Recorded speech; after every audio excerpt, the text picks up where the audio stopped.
Ladies and gentlemen, boys and girls, children of all ages, have a good evening. Fuck it up, Jesus. Ladies and gentlemen, boys and girls, children of all ages, I hope you're having a great evening. We've got a fantastic show set up for you. I am TJ Whitehead, powers taken, not given, joined by Miss Heather, the amateur skeptic. How are you doing today, my friend? Great. Thank you. How are you? Oh, I'm doing all right. Backstage, Miss Heather and I were talking about one of my favorite instances when I see it in media, and that's when someone is in a deadly situation, just all hope is lost, but they still speak in formal language. I find that funny because, if the house is on fire, you're not going to be like, "My good madam, we must leave the building." That would never happen, right? You'd be screaming your head off.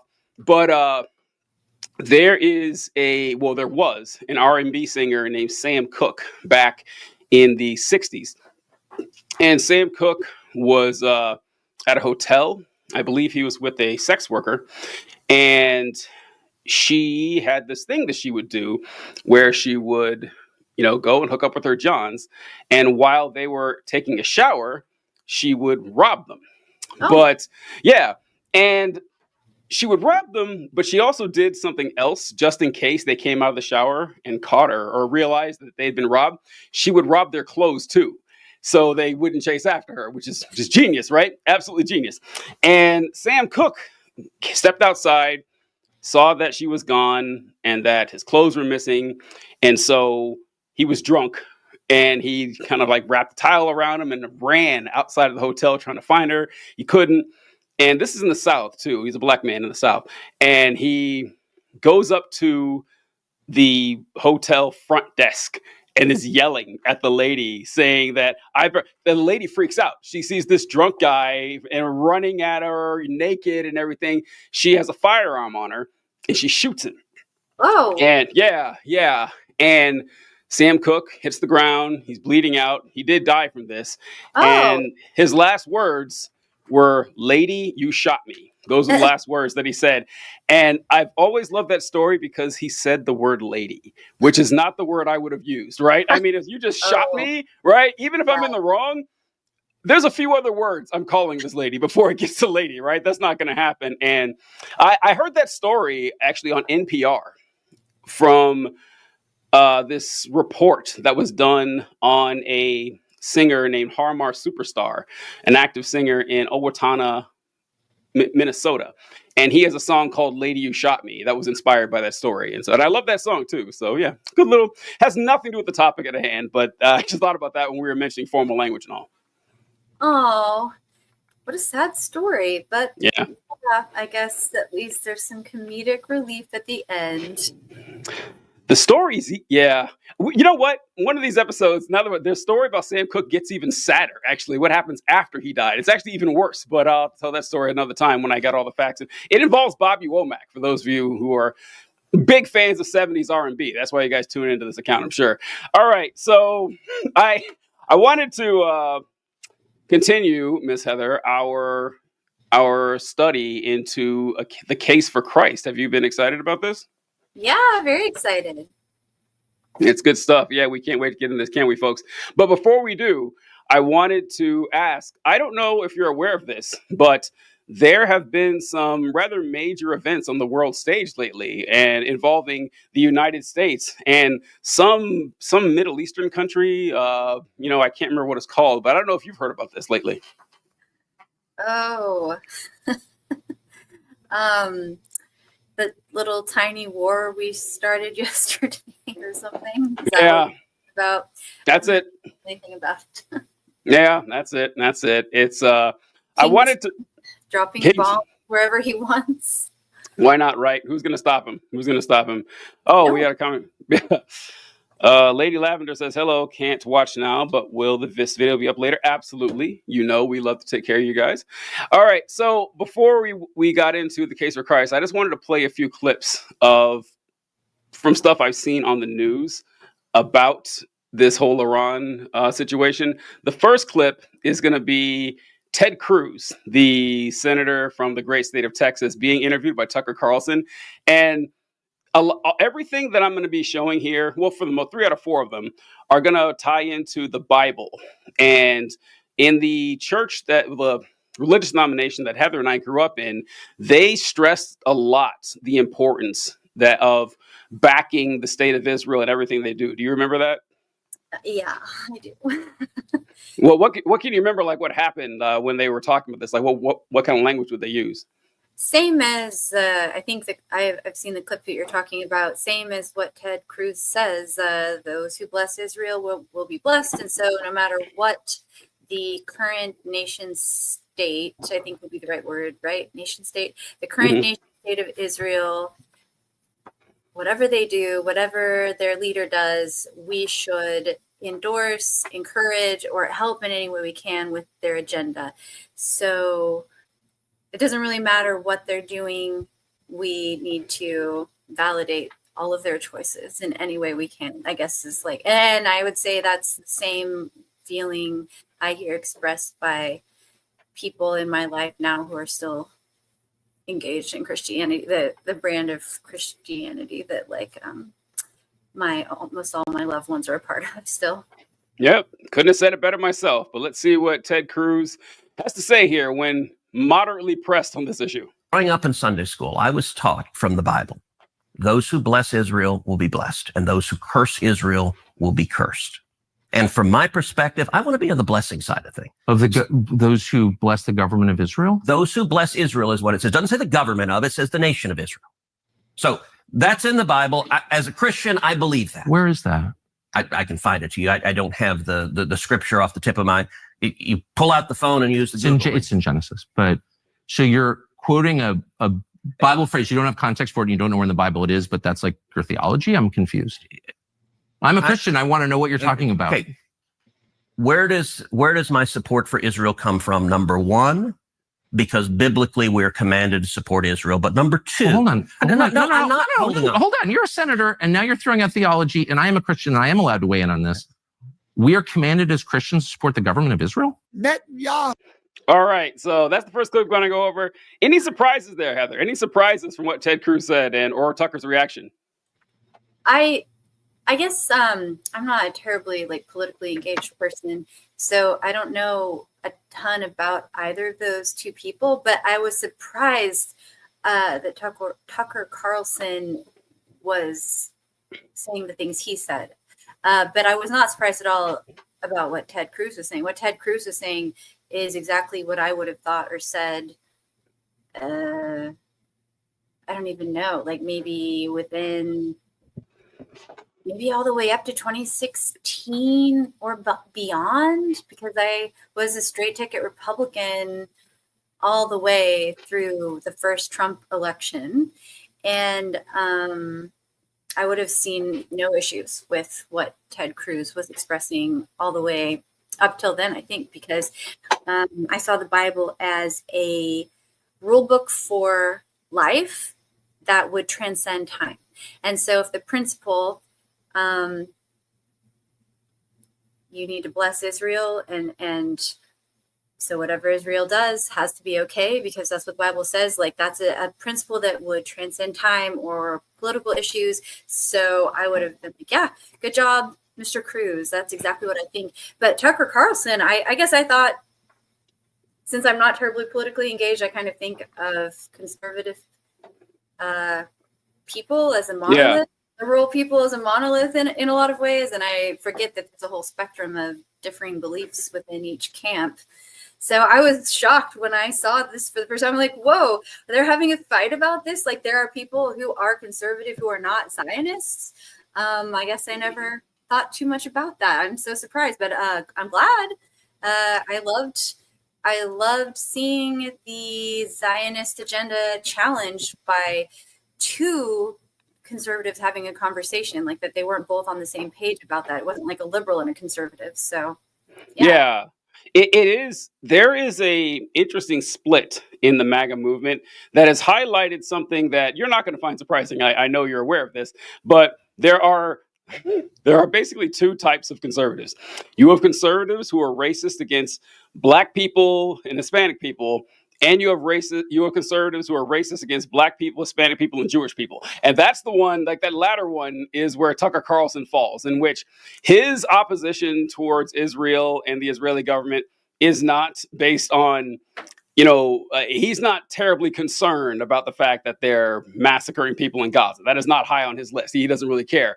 But when it comes to the U.S. government helping out Jewish people, that's where Tucker Carlson has a problem. And so you'll see these folks. There's Tucker Carlson. There's Candace Owens. There's a few of them like that who speak out against, the Jewish population controlling the U.S. government. That's where they're coming from. So yeah, it kind of checks out when you think about it that way. But listen, so he's actually anti-Semitic, like he's racist against I Jewish think so. I mean, I like libel or whatever, but yeah, I think he is. I think it's. Does he identify that way, or just that's how his rhetoric sounds? His rhetoric, he would never say he's racist against black people either. I mean, but he would never come right out and say that. But everything that he supports and his framework and his just asking questions stuff just kind of falls into place there. But we've known both those types of conservatives growing up, so I knew you'd be familiar with it.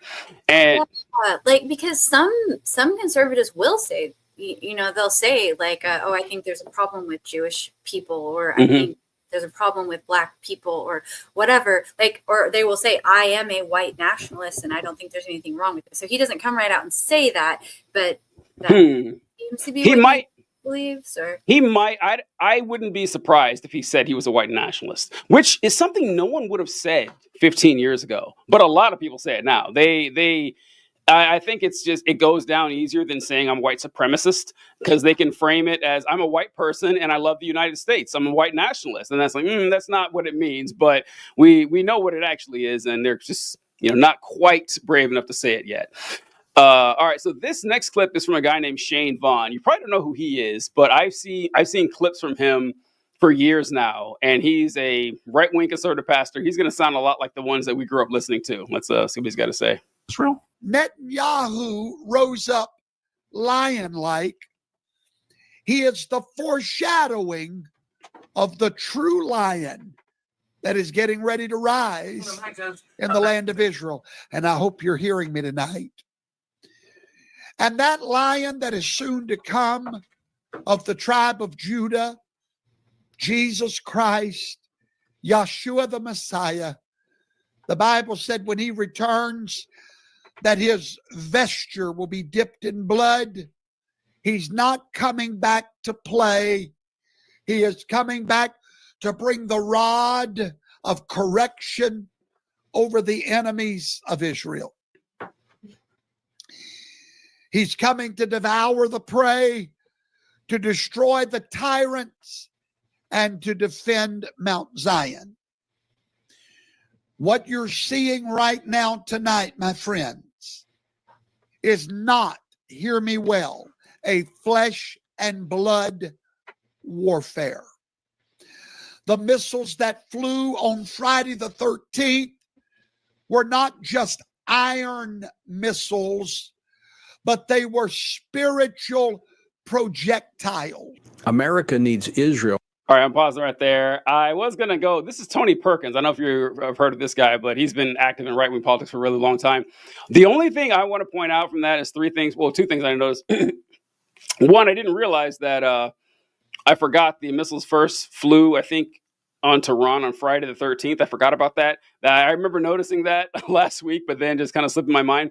And the second thing is, I don't know if you picked up on this. There's always a weird homoerotic, like psychosexual way that they talk about their leaders. He will rise like the Lion of Judah. He will stand firm and show rock hard resolve. He will apply the rod of God's wrath. I was like, I don't know if it's purposeful or not, but I seem to pick up on it a lot when they talk, or maybe I'm just a pervert. I don't know. Oh God, that's like a deep well to go down. The erotic aspect of, well, Christianity, at least. I don't know about other religions, but I think so I'm reading a book right now that is called God's Anatomy, I think, or something like that.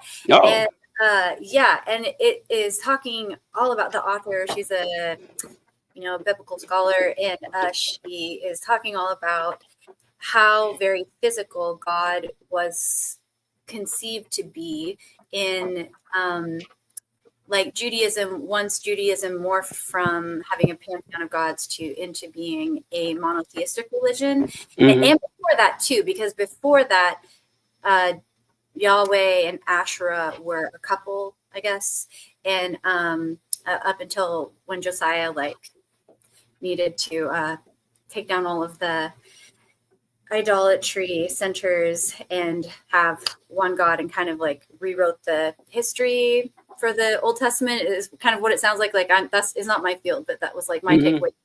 So there was a lot of talk, I guess, not just in Judaism, but the surrounding cultures as well, about like the penis that your God had and the feet that your God had. And actually, I guess the rainbow originally was conceived of as ejaculate from the God. Your God was supposed to be very virile. Like he ejaculated the world into existence in most frameworks of that time. And yeah.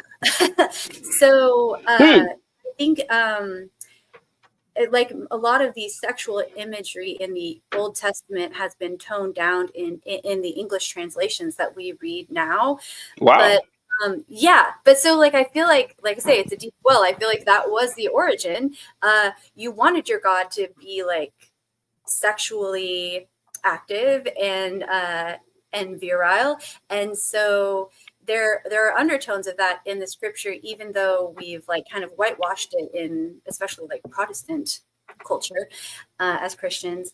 But I do remember that. So if you fast forward to like the 90s and 2000s and 80s and stuff, when I was in the church, I do remember that. It's like hearing the pastors talk about other leaders, or hearing like a deacon or a male member of the church talking about the pastor of the church. It's almost like you're hearing someone describe a relationship with a lover, but it makes sense because that is the relationship of Christ in the church.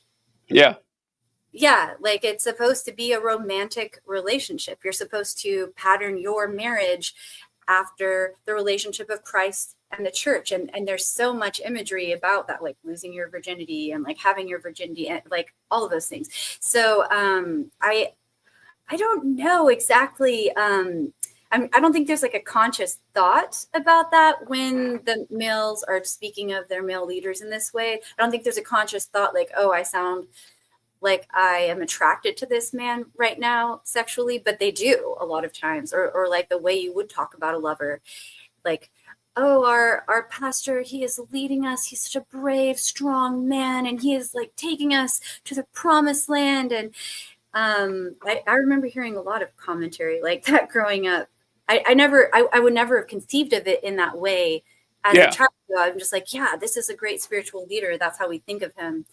But now, yes, what like having been out of that framework for a while and then seeing clips like that, it is kind of almost jarring.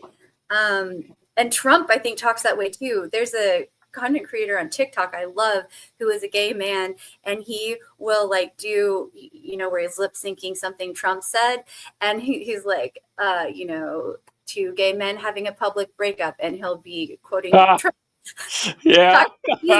or whatever. And he's like doing all of these like flirty movements while he's talking. I'm like, oh my God, yes, it's perfect. It's so funny. That's true. Yeah, but I guess they don't see it in themselves because they'd never do it on purpose. No, unless it's like a bit and something, and they're rolling with it. I don't know. I wouldn't put it past them folks, but yeah, for the most part, I have picked up on that. I didn't know about specifically the like how sexualized that proto-Judaism was. I wasn't aware of that. That's pretty interesting. That's a good topic to look into. And in Judaism, I mean, like think of all of like the story of Jehovah and Israel and how she was unwashed after being born. She didn't have the blood washed off of her, and she still had that blood on her when she began menstruating, and nobody had washed that blood off of her either. And he came and like he saw she was like looking kind of sexy now that she hit puberty, and like he washed all the blood off of her and he was ready to have sex with her.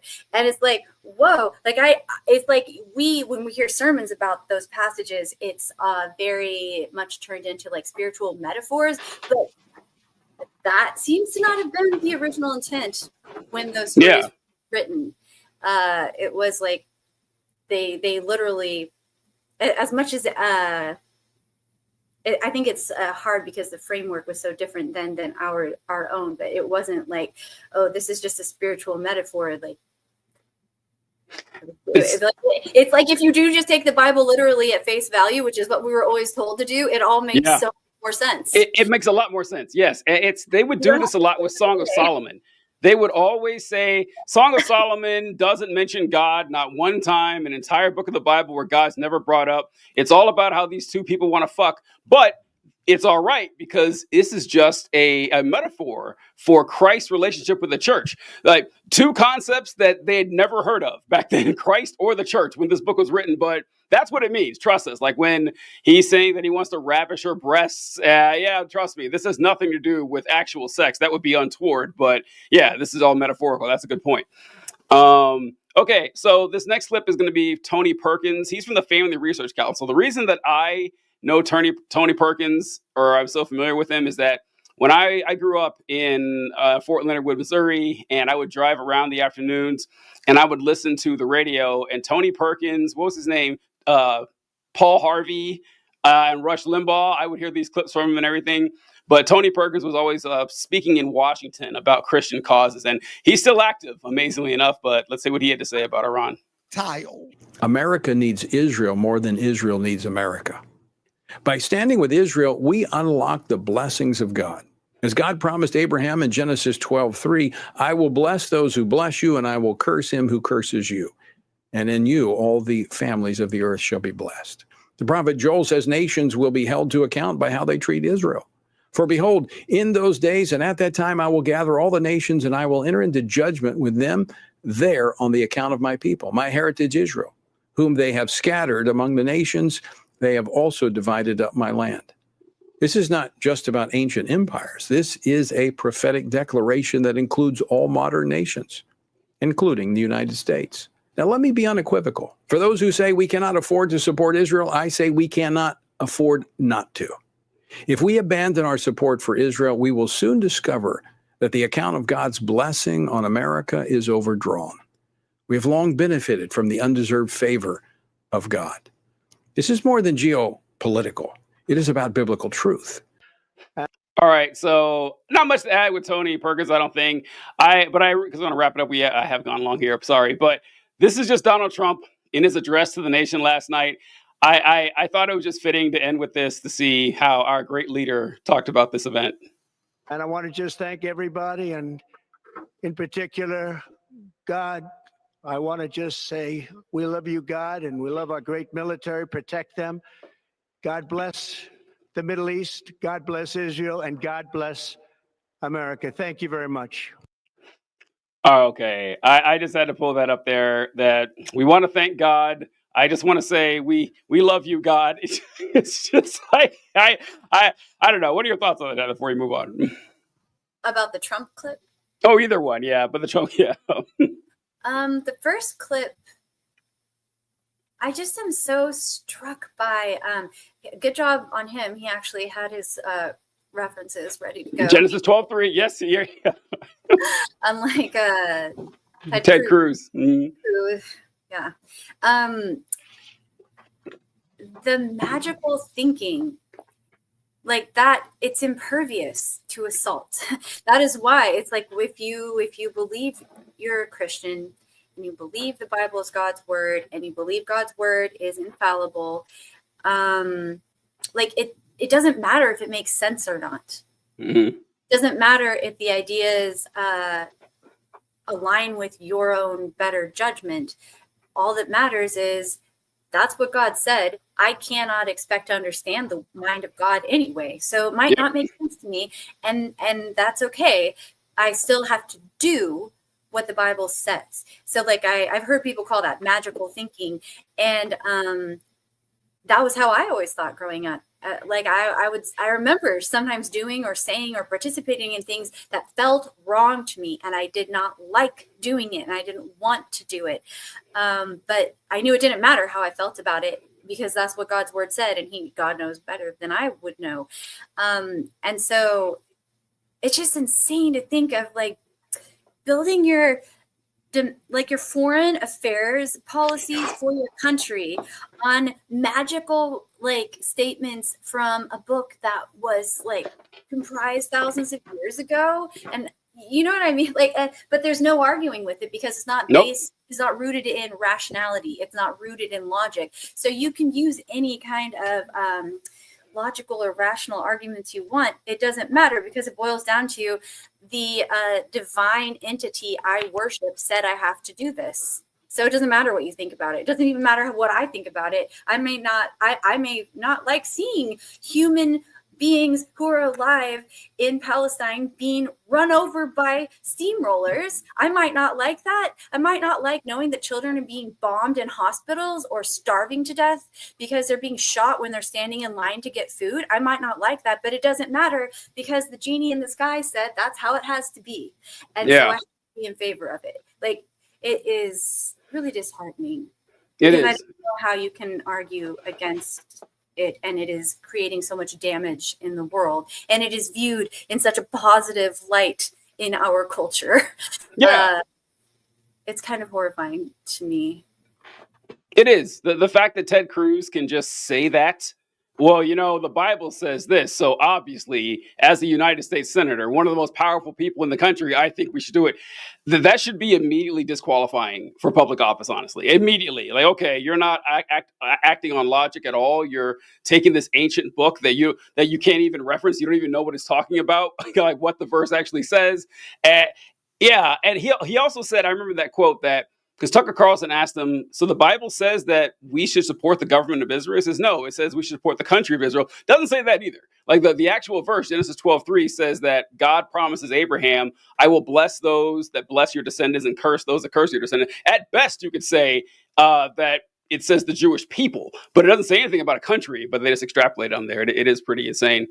Kyle says, hey, so I grew up Jewish in a Jewish neighborhood. I don't think Christians realize how indoctrinated we are. Many Jews believe modern Israel is the same as ancient Israel. I was told that the reason why we had to have Israel because it's our ancestral homeland and it's the only place we can truly be safe. A hilarious statement now, really, honestly, is like the least safe place for Jewish people on the planet. Never knew about its founding in the 1940s. And we were also told that Arab Muslims were trying to kill us. So if Israel did anything bad, it was solely out of self-defense. Yeah, it's the colonial mindset. It's the same. Yeah, it's the same mindset in the United States. In every colonized nation, that's how. And my prediction here, it's a sad one, but my prediction here is that what's going on in Israel is going to mirror what happened in the United States in the 1800s with the Native Americans. That if you read what people... Yeah, it already is. Yeah. They're exterminating the whole population. They've done a lot of it already. Yeah, if you read what people said while this was happening, the Indian Wars, or the expulsions, or the reservations and everything, the ethnic cleansing, unanimous support. Like you'd have to really go out of your way to find people saying, "Oh, well, this is too harsh." Like at best, you hear people saying, "We need to civilize these savages." That's the best stuff you usually see. Now we look back and say, "Oh, isn't that sad? What a tragedy." 100 years from now, it's gonna be the same thing. Like you look at the polls in Israel right now. I saw one from this was late last year, early this year. It was something crazy. Like it was like 60% of the Israeli population thought what was going with their actions towards Gaza were just fine. And it was like 15% said they were going too far. And another 15% said you aren't going far enough. So like 75% of the voting population says this is either great or you need to do more. That's it's not going to change. Like this, people like to blame it all on Netanyahu. It's not just him. If he was voted out of office, next guy be doing the same thing. Yeah. I don't see a lot of reason to be optimistic. I hate saying it, but it's true. And I think like it's sort of, I don't know if you'd say the other side of the coin, but it's I don't really have my thoughts on this topic like organized or whatever. So I'll try to put this into words, but it's like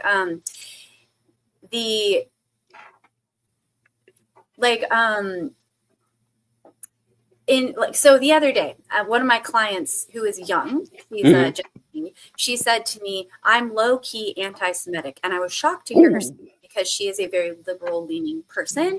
Whoa. And a very tolerant person. And I was like, what the fuck do you mean? And like, why would you feel comfortable saying that to me? And I've heard similar rumblings online, and like anti-Jewish hatred has been going up in the United States, even, because, and after I had a little bit of a conversation with her, because I was wondering if this was the case, and I was hoping to have a discussion and maybe, not that this is not my field, I'm not an expert on this, but hopefully to create a little more clarity in her mind than maybe what she had. People conflate Zionism and exactly what we're saying, Jewish people. Mm-hmm. So people don't think to themselves, oh, being Jewish can be an ethnicity. It can be a religious persuasion. You could be both ethnically Jewish and religiously Jewish, or you could not be ethnically Jewish and only religiously Jewish. Mm-hmm.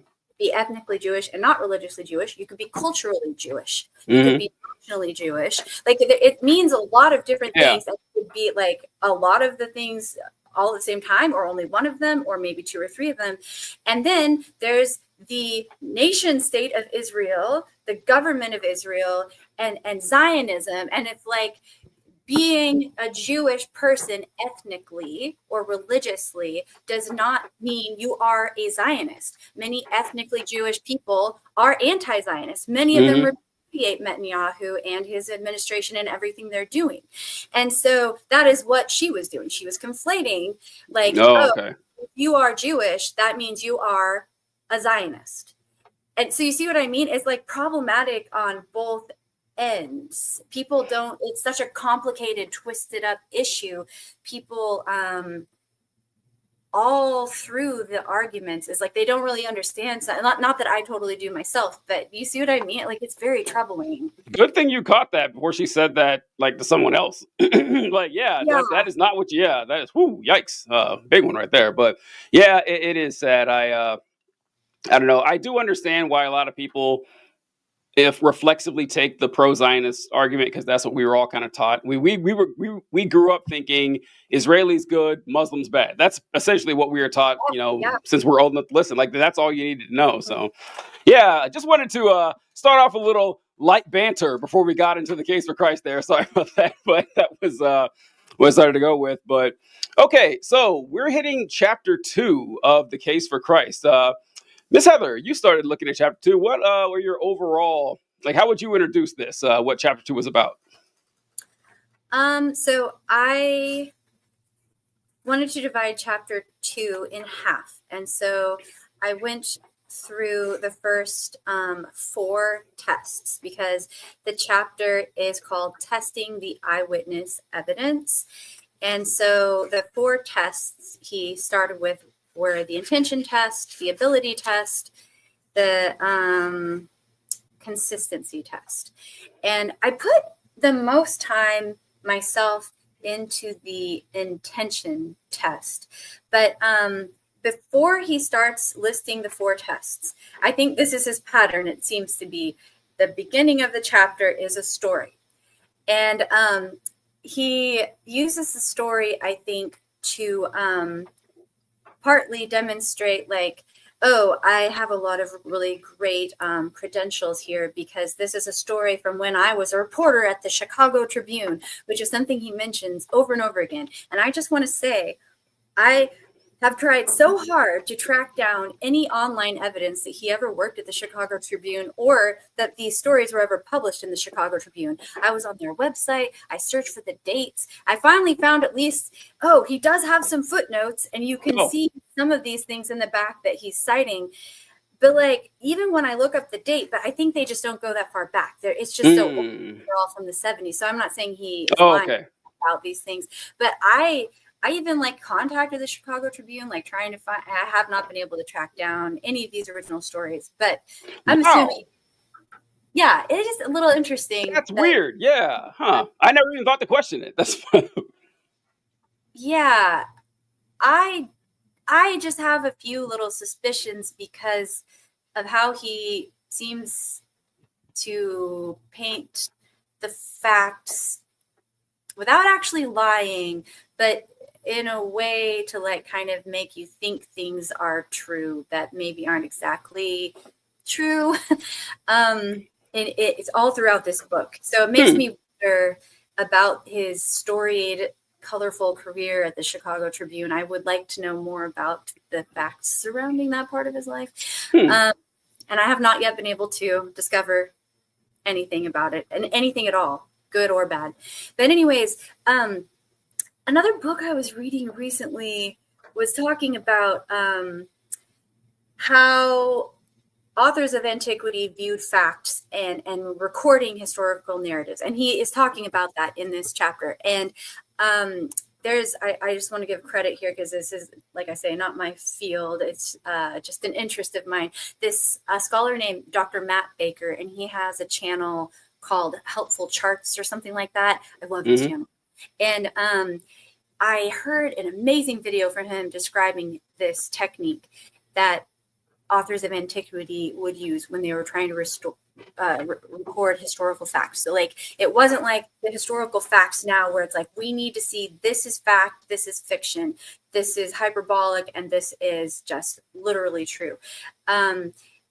That, I guess, wasn't important to people at the time in the way it is now. And so you could take any historical character who was real, like Yahweh or King David or whomever, and you could put them in a genuine historical setting, like a war or a battle or a lovemaking scene in a place that really existed. And so you could use that framework that people already were familiar with, and then you could use that with some facts and some just ideas that maybe you put into their mouths to convey information that you thought was important. And that was a totally legit way of creating a narrative. And so I feel like Strobel does that same thing when he is writing his book, even though he is arguing that that didn't happen in the Bible. Like, the biblical authors didn't do that. I feel like that's what he does. I feel like he's a really good storyteller, and he includes just the right amount of detail, just the right amount of information to like make you curious. And he really does, like, he makes you like identify with the characters in the opening story at the beginning of the chapter.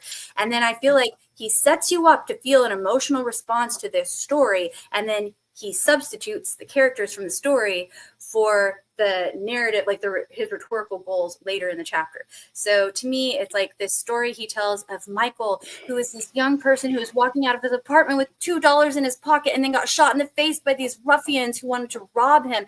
And then he had to be interviewed in his hospital bed because he could not leave the hospital, and they had to make it a temporary courtroom. And there were 2 witnesses who saw with their own eyes what happened, including him.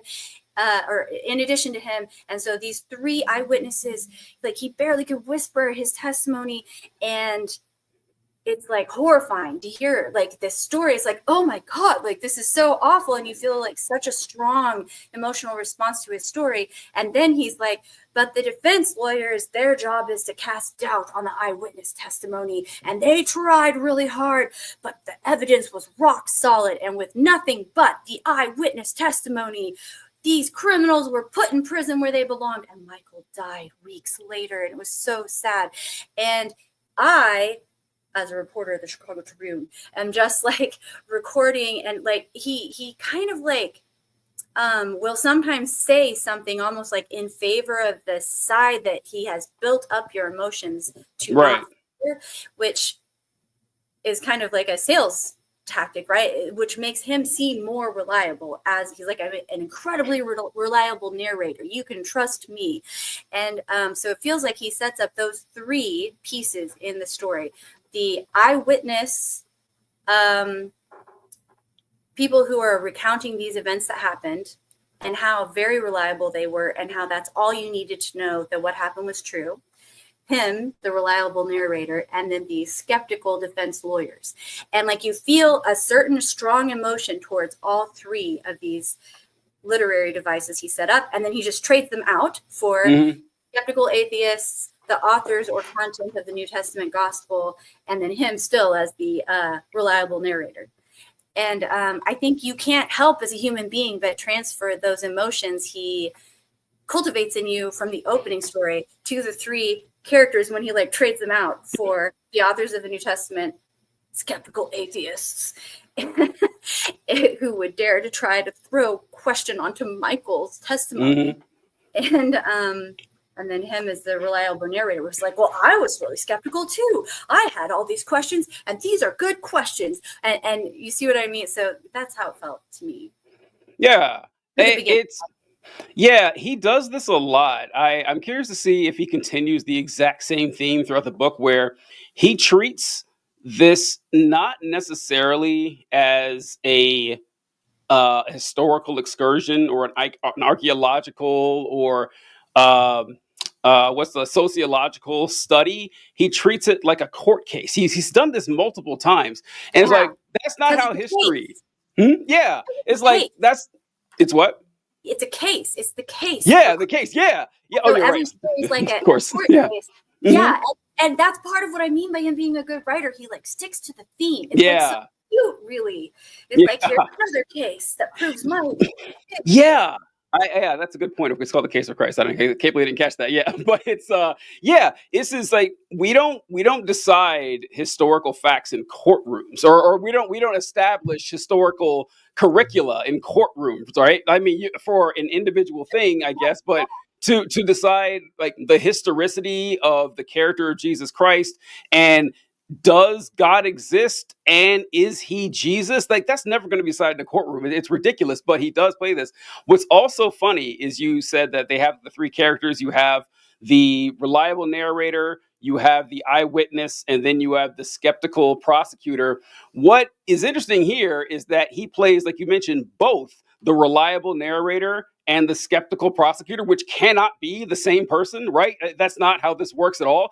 And he says, well, I'm going to ask all the skeptical questions, but he doesn't. Like he asks them and doesn't challenge anything. So, which is something that would never happen if you were an actual skeptical prosecutor. So yeah, he gets to straw man both sides. It's very clever, but yeah, hell of a storyteller. Can't deny that.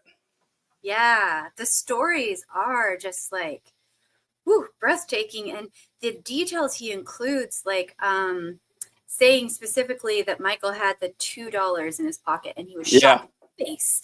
Not just he was shot because he was in a robbery. Like he includes all these details that make the story like much more interesting and compelling and build the anticipation.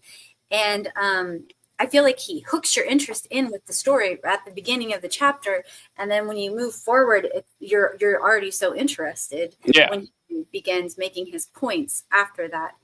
But I didn't think about that. What you just said, that's true. He kind of puts himself in the position of the defense attorney and the narrator once he moves past the introduction. Yep. He becomes both. Yep. Yeah, because I was thinking the person he was interviewing, Blomberg, was the same character, but you're right, he's not. He's part of the eyewitness. He's like part of the eyewitness clump. He's speaking for the eyewitness. Yeah. Essentially, yeah. That's a good point, because that's even shadier. Yeah, this is, I don't know if you remember last episode. I was just gonna say, like the narrator sort of is like the judge too. So it's like the narrator / judge role, and then the defense attorney.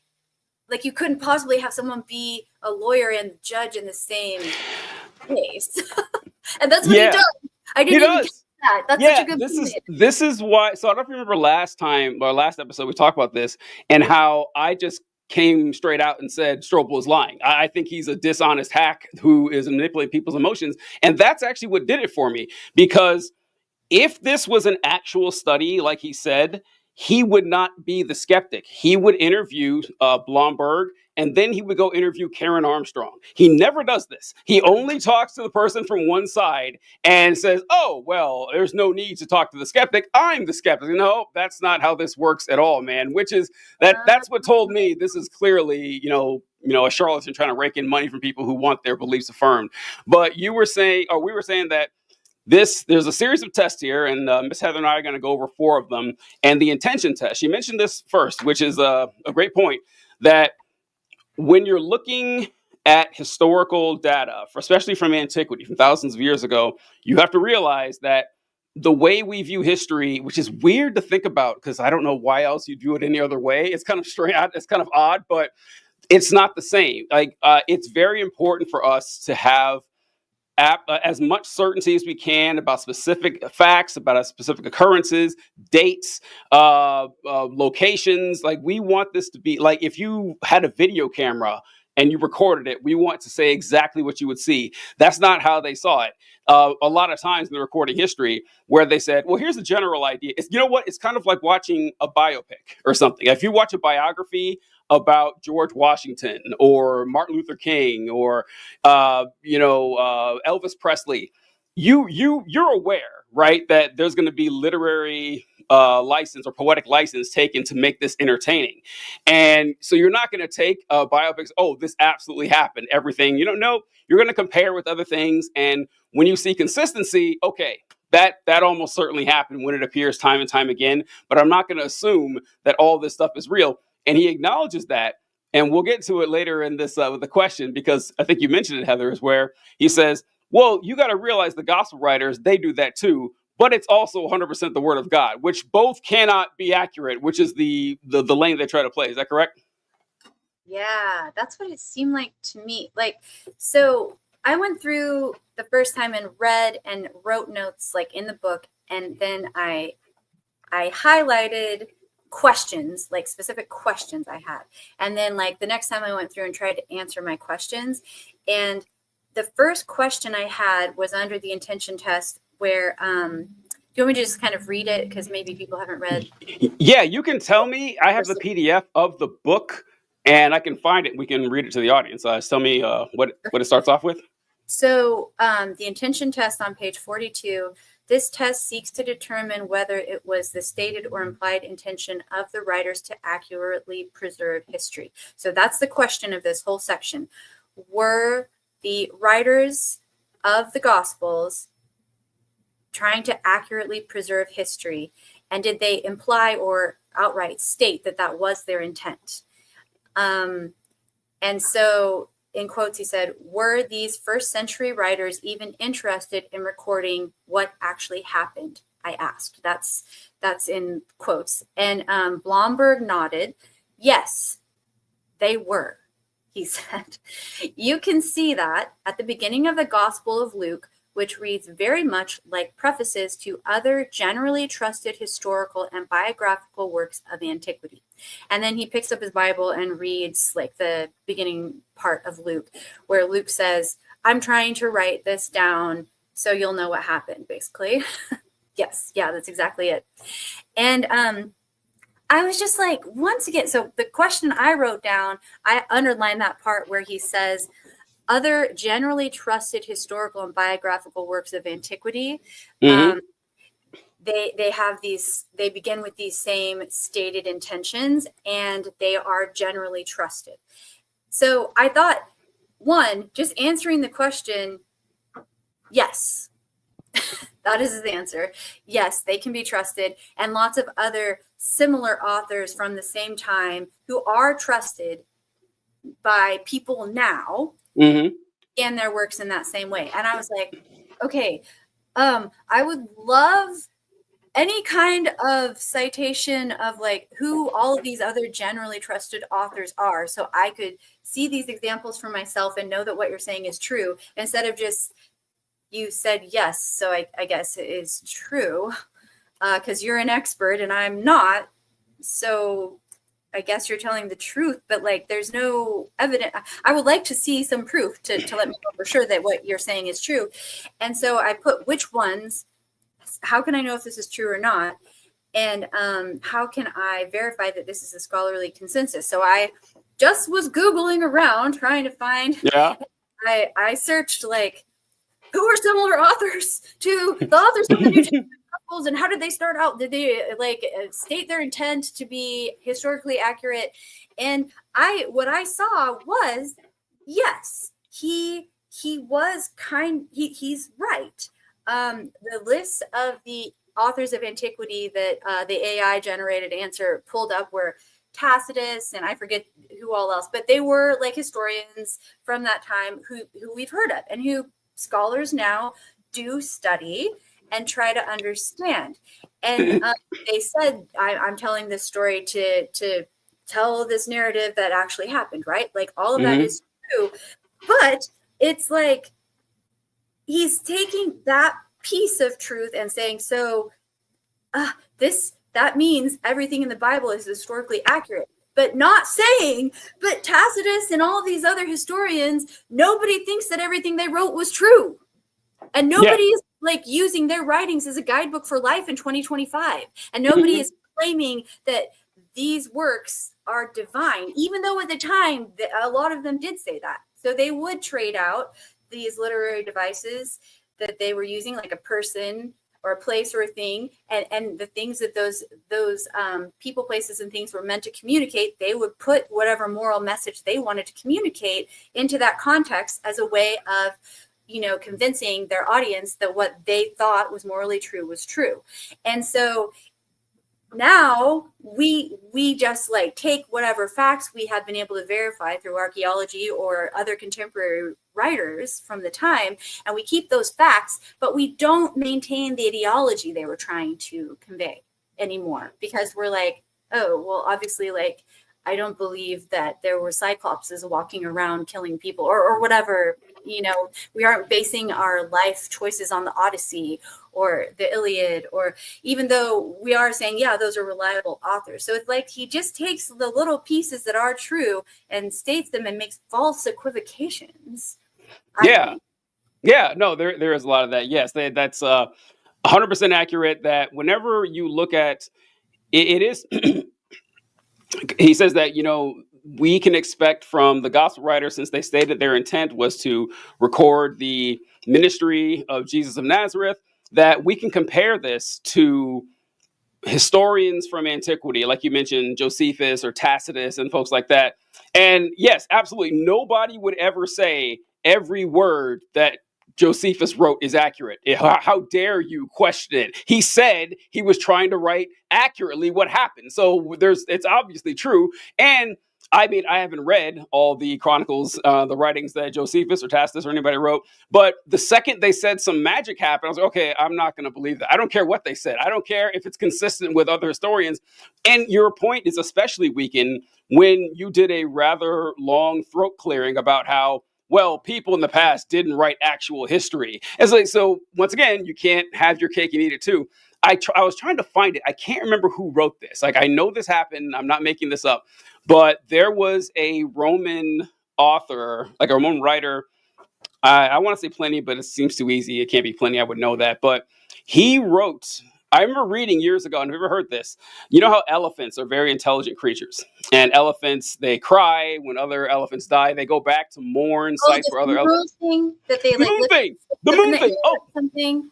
Yeah. Oh, perfect. Yeah, Yes, and then it wasn't actually true. not true. Yes, some Roman historian wrote that he traveled and he saw that elephants had religion, that they would stand around under a full moon, they would pick up sticks and they would shake sticks at the moon. When I first read that, I said, whoa, that is really cool, right? I said, that is amazing. I looked it up. No, it doesn't happen. Like, I don't know. Maybe he saw some elephants waving a stick at him, in the air at night, and he thought, "Oh, this is a religious thing." So, yeah, I mean, everything else he may have written, and maybe he saw what happened, but it's not correct. It's not accurate. I mean, or at least there's no way to verify it. And just because, even if someone's trying their best, like, there's no such thing as bias-free reporting or bias-free. Recollections. Like, we all have inherent biases in what we write. And yeah, now unless God's involved, then it could be perfect, but comparing it to other humans doesn't seem to be the right way to go on this. Yeah. And I also thought it was really funny to just be like, well, Luke said he was trying to be honest. And this happens. And I'm like, okay, Folks. Have you ever heard of like a cult leader writing a book and in the book saying, I'm trying to share the truth with you. And so that's all it takes. We can believe any book where the author says, I'm trying to tell the truth. I promise. Was it considered to be a cult at the time when the Gospels were being written still, I think? So what there's an entire whoever wrote the Gospel of Thomas or the other non-canonical works, like why trust these and not those? Didn't they probably say the same thing? I don't know. I have not read any of the non-canonical Gospels, full disclosure, but I'm just assuming they probably said the same things. Like, I'm telling the truth. This is what really happened. Yeah.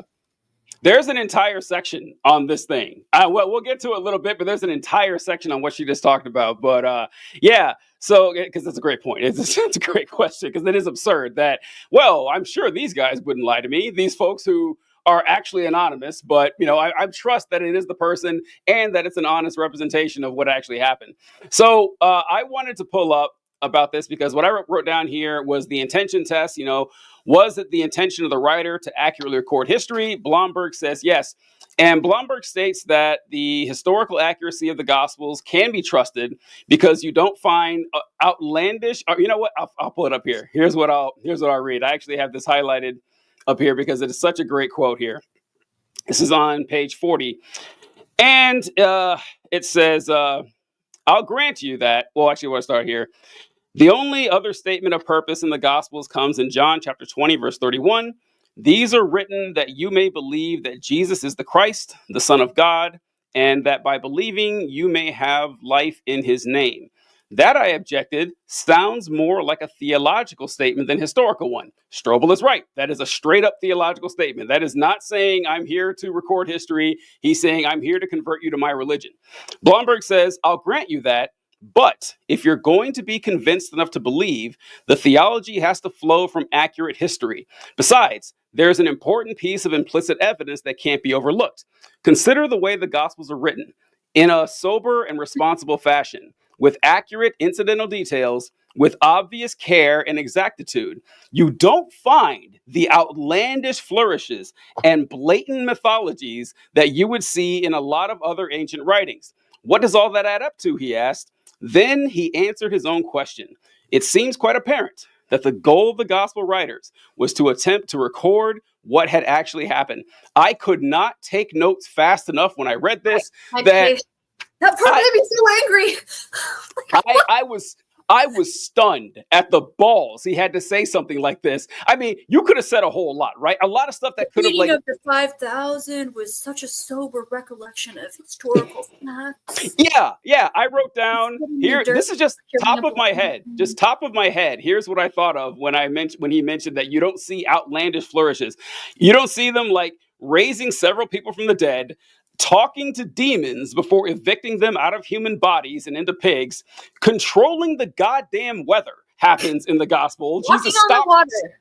Yeah, duplicating enough fish and bread to feed 5,000 people. God speaking at Jesus' baptism. Several people heard this, right? And this wasn't just some random event or some personal story. No, God talked to a crowd. Zombies filling the streets of Jerusalem and returning from the dead and flying into the sky. The temple curtain being spontaneously there's dozens of outlandish flourishes. I said, wow.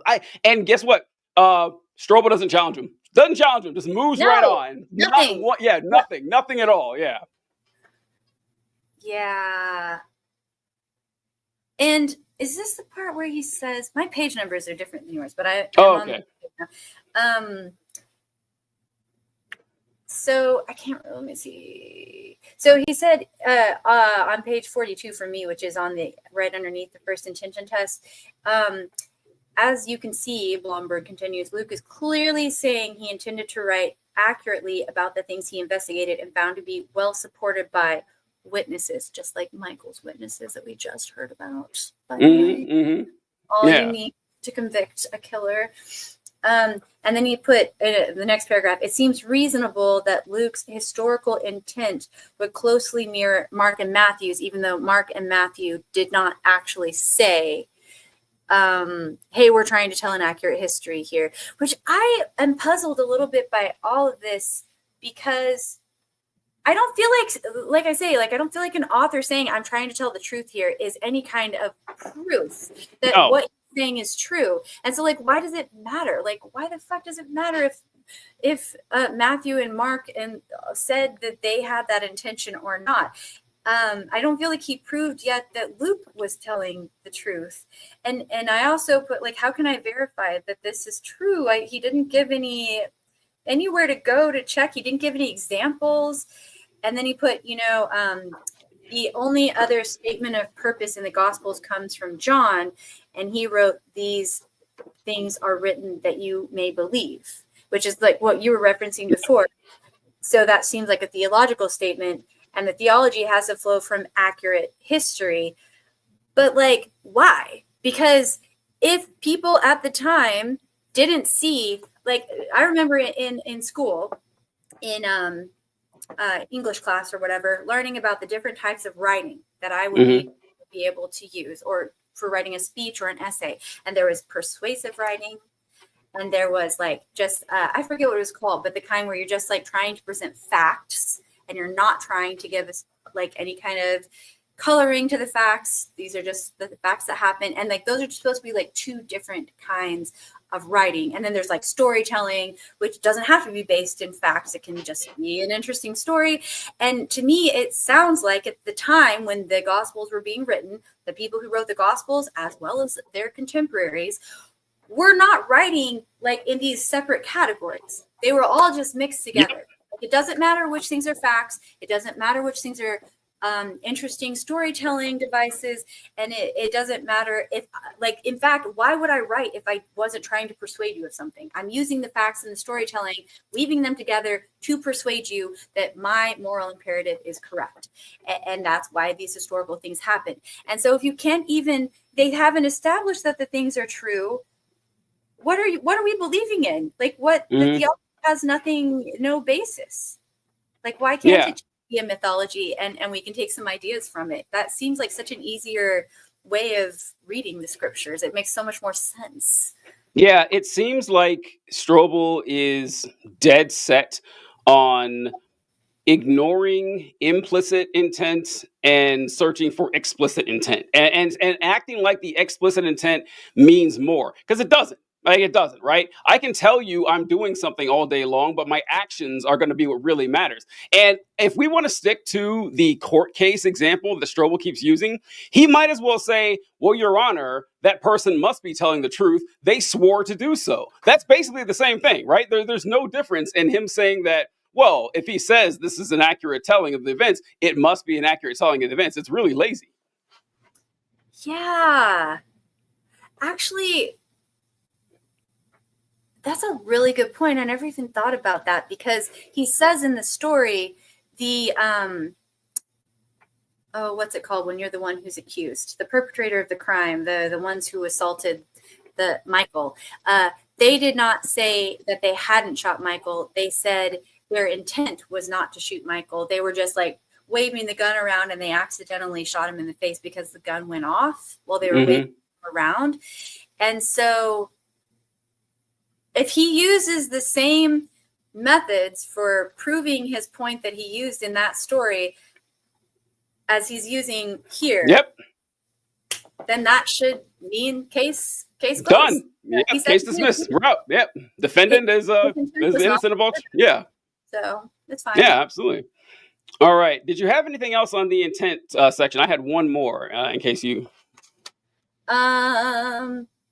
God, sober and reliable fashion. I put here, so miracles are not mythos, because he said there's no blatant mythologizing.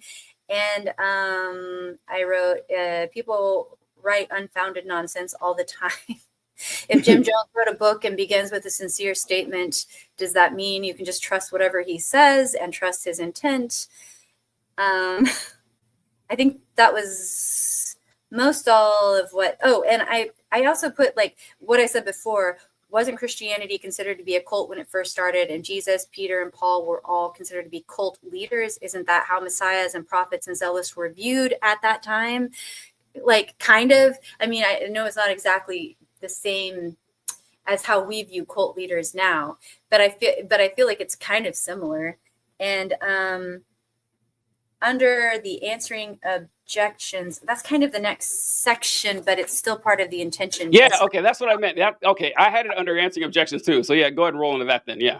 Okay, so he says, is this what really happened? There's a competing and contradictory scenario that has been promoted by some critics, they've said that early Christians were convinced Jesus was going to be returning during their lifetime to consummate history, so they didn't think it was necessary to preserve any historical records about Jesus's life or teachings.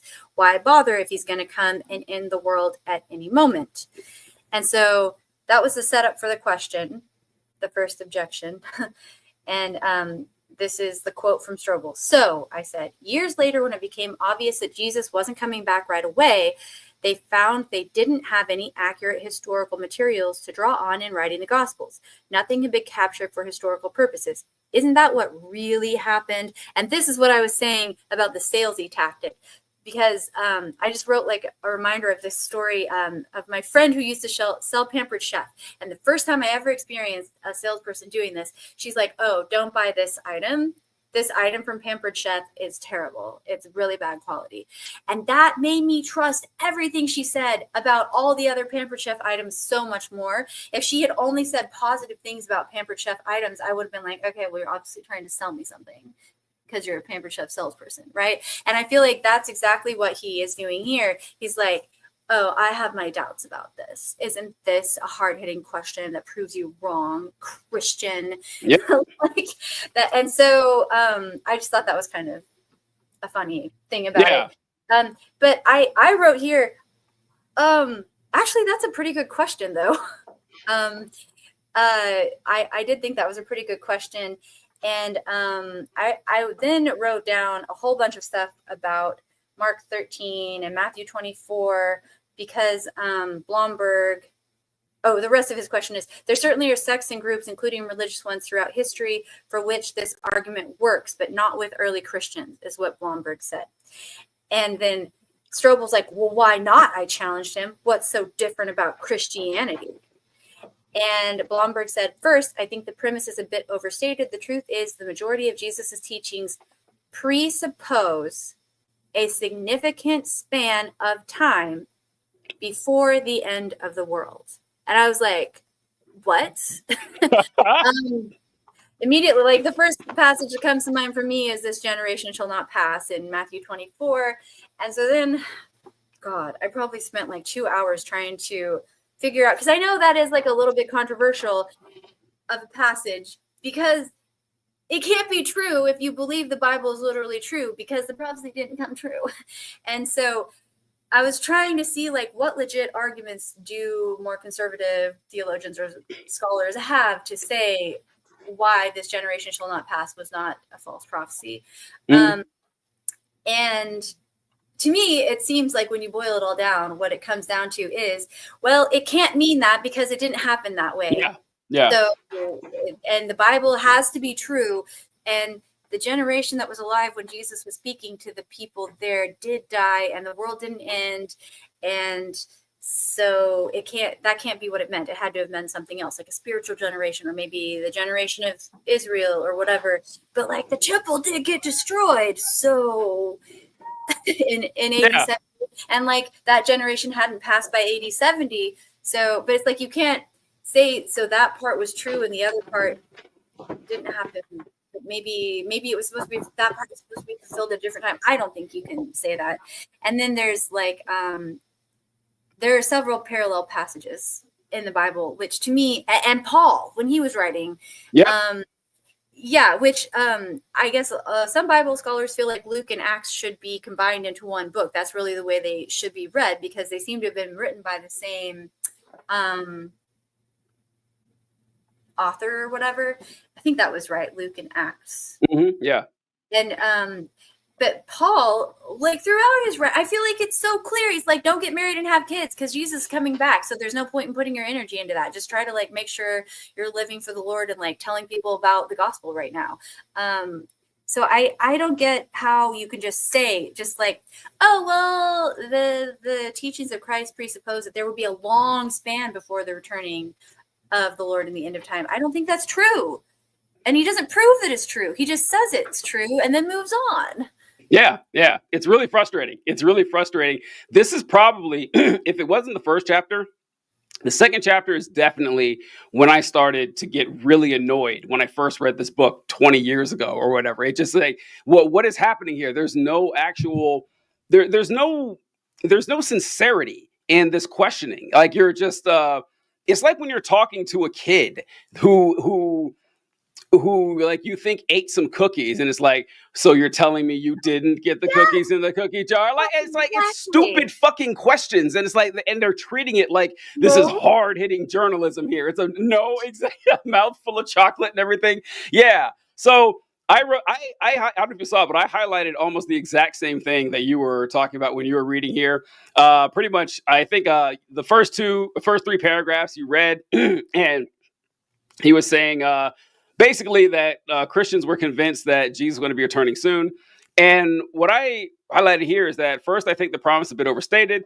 The truth is, the majority of Jesus' teachings presuppose a significant span of time before the end of the world, he said. But second, even if some of Jesus' followers did think that he might come back fairly quickly, some remember that Christianity was born out of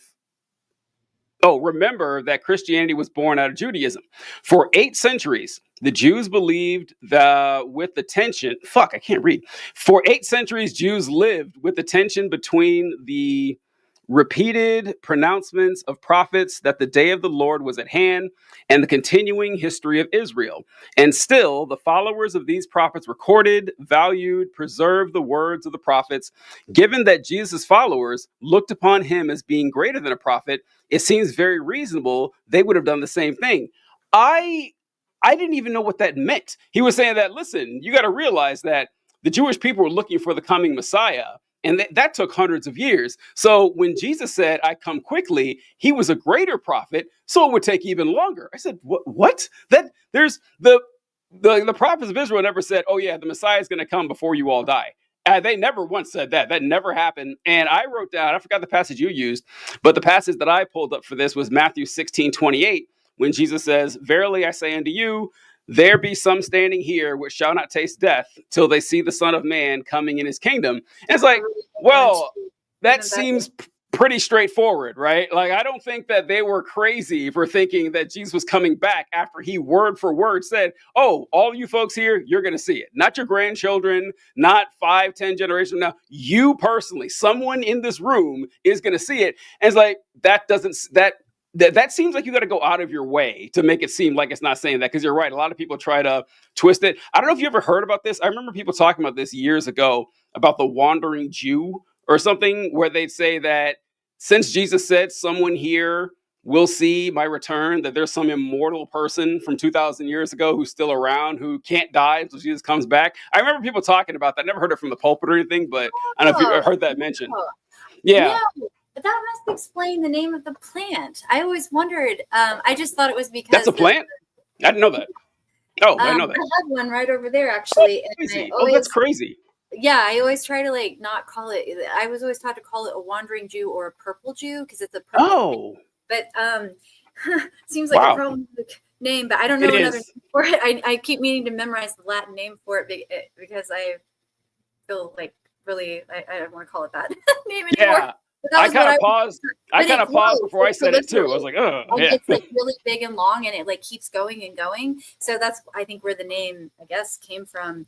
No, I never heard that, but that would be a great way of explaining why there's so many prophecies about how fast Jesus will be returning and the day of the Lord would be happening, and then it didn't happen. So I would add just a tiny bit. I thought that paragraph of the 8 centuries of Jews living in the tension between the prophecy of the day of the Lord and the continuing history of Israel. I thought that was kind of a good point because, and then my questions, which I didn't get as far as answering these, but my questions were, because I don't know 100% if that is actually true, the way he's presenting the information, because so much of this information seems to be purposely misleading.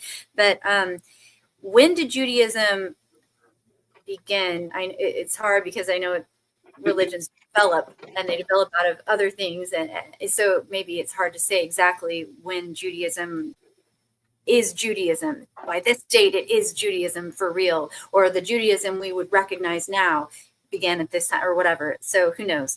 But, and then when did their eschatology begin? When did the framework for their eschatology become established? I'm not sure what the answers to those questions are exactly, but what I took him to mean here when he said that is, so he's saying it's for 8 centuries. So I'm assuming he's saying like 800 years before Christ was born or so. Mhm. It was Mhm. maybe the beginning of what was that, like the Maccabees or something like that during that era? I'm not really sure.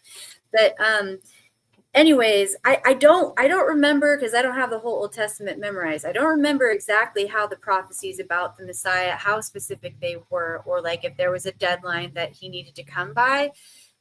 But it did seem imminent. Like all of the Old Testament, it's like Messiah. The Messiah is coming. There will be a Messiah. He's going to deliver Israel. He's going to take you out of captivity. And to me, it seems like they're saying, well, we're in captivity now. So like probably any day now. It seemed like, oh, he's coming. Anytime the day of the Lord it's at hand. And Jesus, not Jesus, sorry.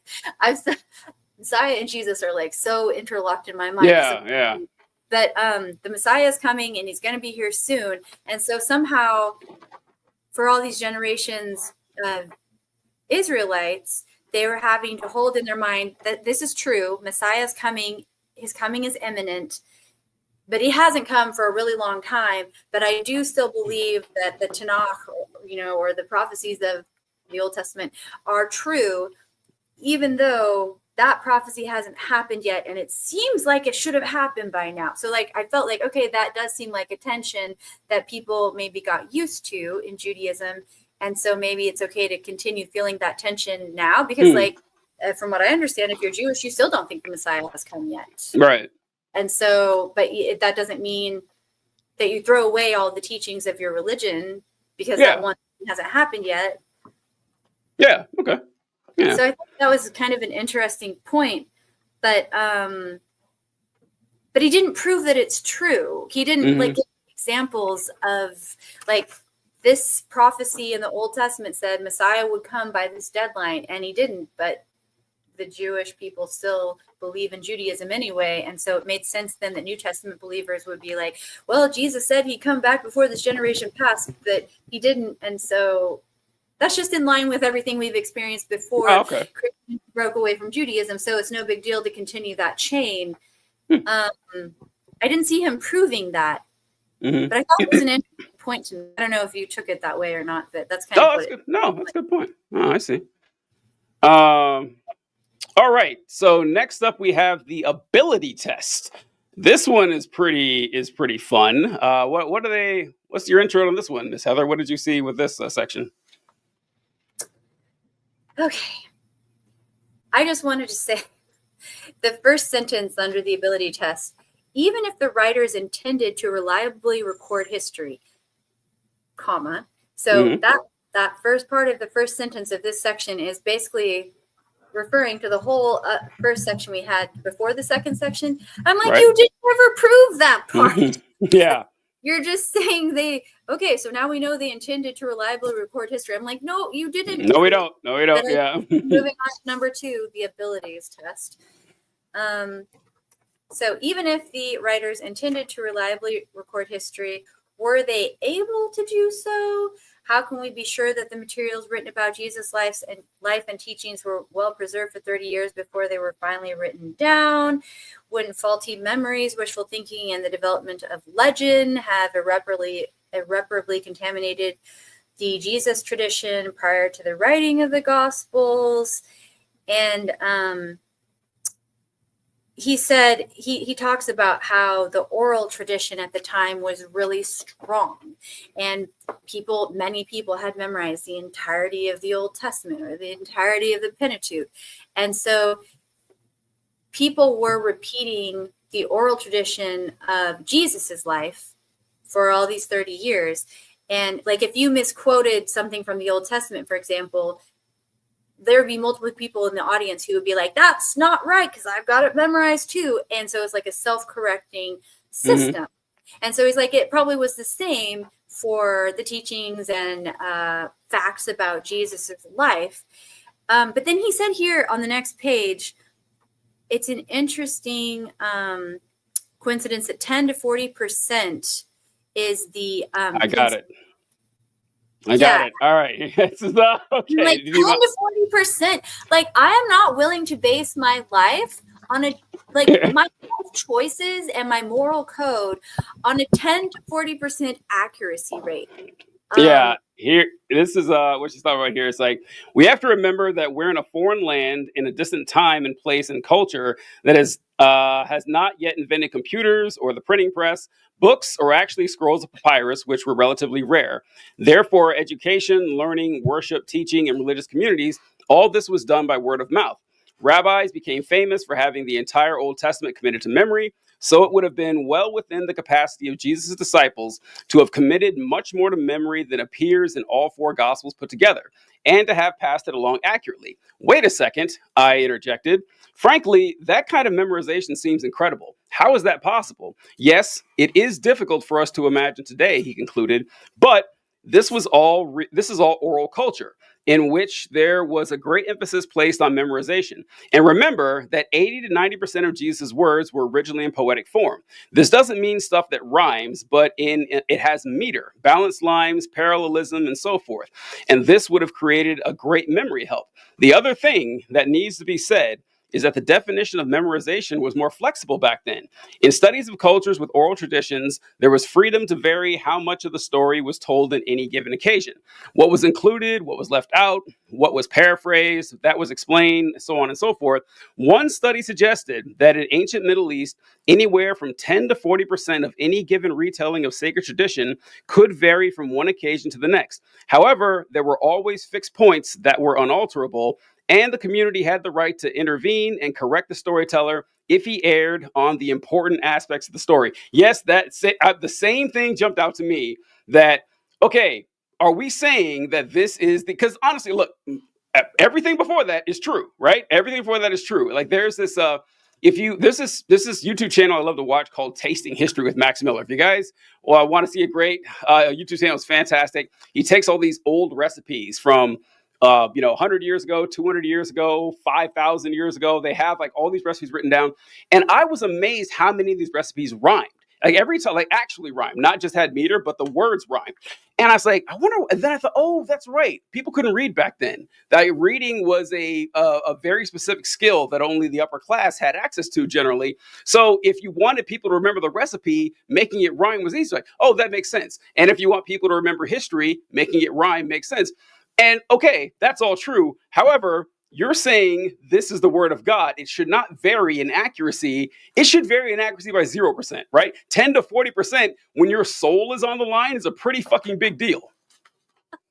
Yes. And I just want to point out the one thing that I did not think was hard to believe is that people memorized the Old Testament. Not hard to believe if you grow up independent fundamental Baptist. I don't know if at your Bible camp that you went to growing up, if they had Bible memory contests, but yeah, did, and the ACE school conventions they did. There at the ACE school conventions, there were specific categories where you memorized the book of John for the Golden Lamb Award, memorize the book of Psalms for, I think, the Golden Harp Award, and then memorizing the book of Proverbs was the Golden something award. And wow. And so you had to do it one chapter at a time. Okay. Well, it's still, I mean, all right, fine. Not quite the same, but all right, still pretty good. Still pretty good, yeah. Bible camp. I went to Camp Sagmau.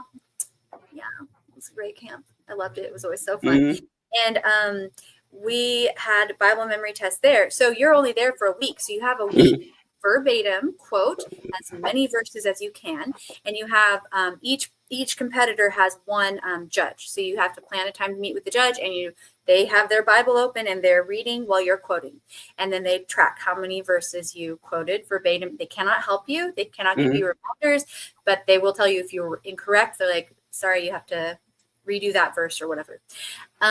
And so I would always compete in that.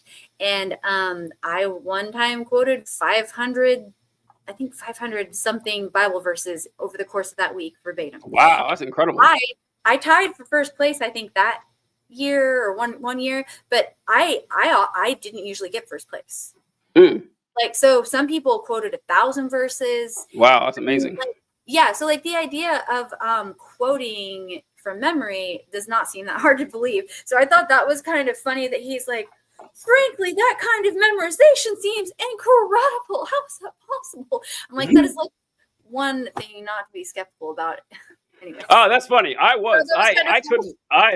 That is incredible to me. Like memorizing 39 books of the Bible, no chance. But yeah, that's superhuman in my mind. But yeah, that's wild. And I think, like you said, I think in the original languages, a lot of the structure did make the memorization. Yeah. It's like a song, basically. Yeah. I heard that all the time growing up. Like that, Yeah. You had to memorize the Pentateuch before your bar mitzvah or something like that. So it doesn't seem that incredible to me. But maybe not everybody grows up hearing. Probably not. But I thought that 10 to 40% accuracy number. So I think most mainstream Bible scholars think Mark was the first of the Gospels to be written because it has the least information, and it doesn't make sense to subtract information. And Luke and Matthew are so similar to Mark as part of the synoptic Gospels, like they all are pretty similar. And so they thought Matthew was written first originally, and then Mark, and then Luke, and that's why they're in that order in the.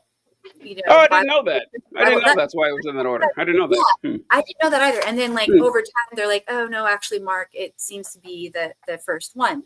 And so I think between Matthew, Mark, and Luke, those three, I think there's like between all three, between these two and these two and these two, like separating them, somewhere between 60 and 70% common material. Right. Okay.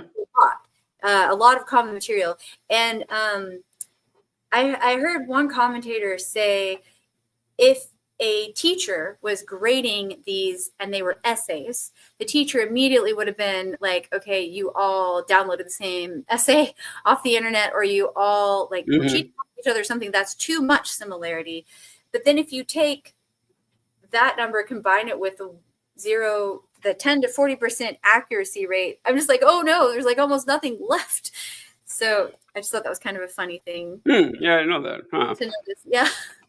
The last thing I want to say about that is he mentioned something that really annoyed me, where he talked. So you know how you said that a teacher would say that you guys clearly copied each other? It's like, yeah, true, but they did, right? I mean, we know that. That's like they did. So not really a shot, obviously. And Blomberg says something like, which I've heard before. I heard this back in the days when I was a Christian too. They said that, well, of course the Gospels are going to vary, because if they just told the exact same story, the exact same way, using the exact same words, you might as well not have 4 Gospels. You had one. It's okay, that's true. And you think they had cheated and copied. Yeah. It's like, and then at that point, you don't have 4 books. You have one book that, you would need to put it in there 4 times, and no one would.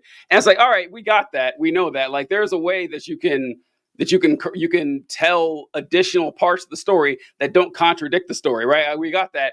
But what bothered me is he mentioned the game of telephone. I think it's somewhere in that exact same section where third one.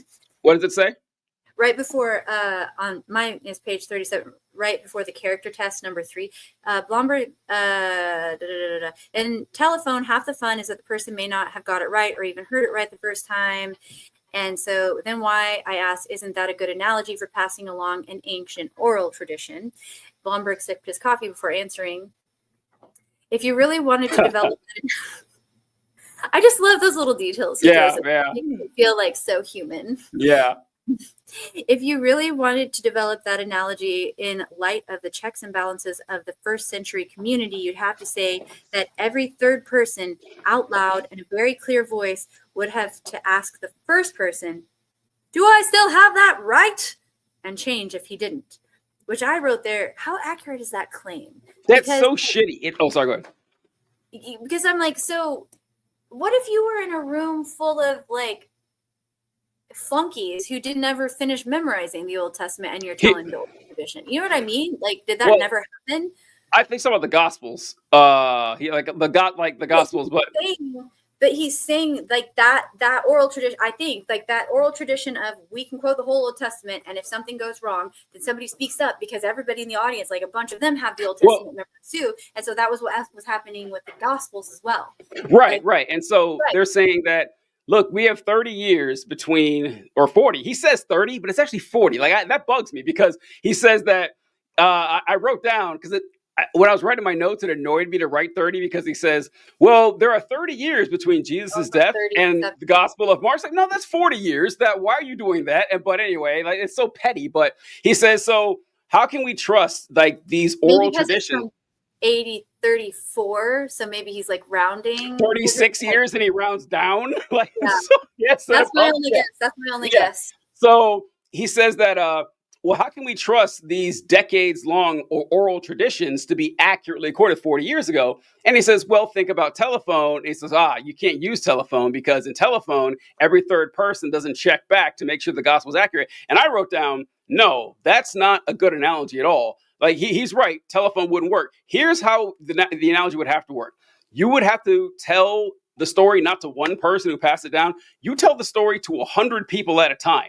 And then they tell the story to 100 people at a time who may or may not have been there when the first thing told. So check back in a week, let alone 30 or 40 years to see if the story is right. That's an accurate analogy for it. So the fact that he's like, no, every third person went back to the first guy. That's just how I was like, God damn, it just pissed me off. So I had to write that there.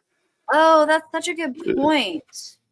Yeah. It's annoying. Even if every time the oral history was recounted, there were a handful of people in the audience who also memorized the oral tradition and were eyewitnesses. Even if that was true, which cannot How be could proven. it be? Exactly. Did not Yeah. prove it. It cannot be Yeah. proven. But even if that were proven to be true, like what you're saying, that's such a good point.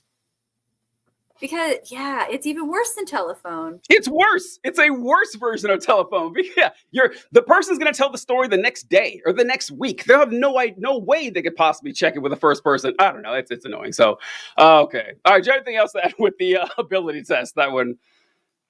I just want to say, like, I didn't write this down, but like, because I guess it seems like so obvious it doesn't need to be said out loud, but he is going on and on here about the value of eyewitness testimony, but he never goes into like how unreliable eyewitness testimony is and how often it's thrown out because it's so terribly inconsistent. Like people will remember that a car was like 5 different colors or something, or like they'll remember the wrong person from a lineup or whatever. And it's like, there's no concern about that, I guess. Yeah.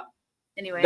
I know that's actually when we first started last time we did the episode, I meant to pull up the accuracy of eyewitness testimony and I forgot to do so. But the thing is, you would there's almost no chance you would convict someone on eyewitness alone. No shot. In fact, not only would you not convict on eyewitness alone, you can't even convict on confession alone a lot of times. You can't. Like you actually, if someone says, yeah, I did it, that's not enough. No, because people confess to murders they didn't do. It happens. It's a thing. You actually proving it is kind of important. But eyewitness testimony is reliable when it's consistent. If one person says the car was blue and that's it, that's okay. We'll see what we go from there. If 30 people say the car is blue, the car is fucking blue. All right, definitely happened. Like that's true. So even with the Gospels, at best, if we assume Matthew, Mark, Luke, and John wrote, at best you have 2 eyewitnesses. At absolute best, and they don't even agree on everything all the time. So yeah, that's. That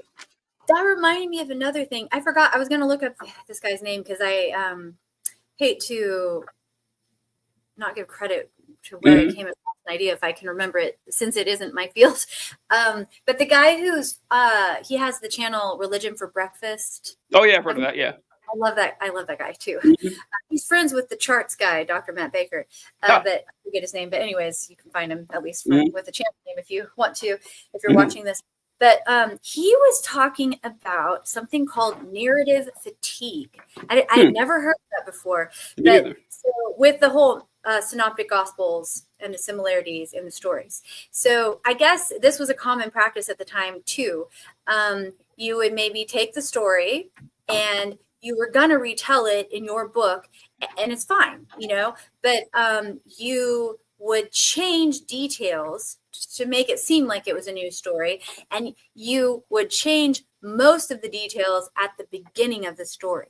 And then as so long, you develop narrative fatigue. And so the details align at the end of the story with the original story almost entirely, but the beginning is different. And he was giving examples like all the times that happened in the Gospels, where it's like the inconsistencies in the stories are usually at the beginning, and then as you get further into the story in the Synoptic Gospels, that's where all the details align. And I was like, as he was telling, I forget which stories, it doesn't matter really, I guess, but as he was telling them, I'm like, oh my goodness, yes, that's so true.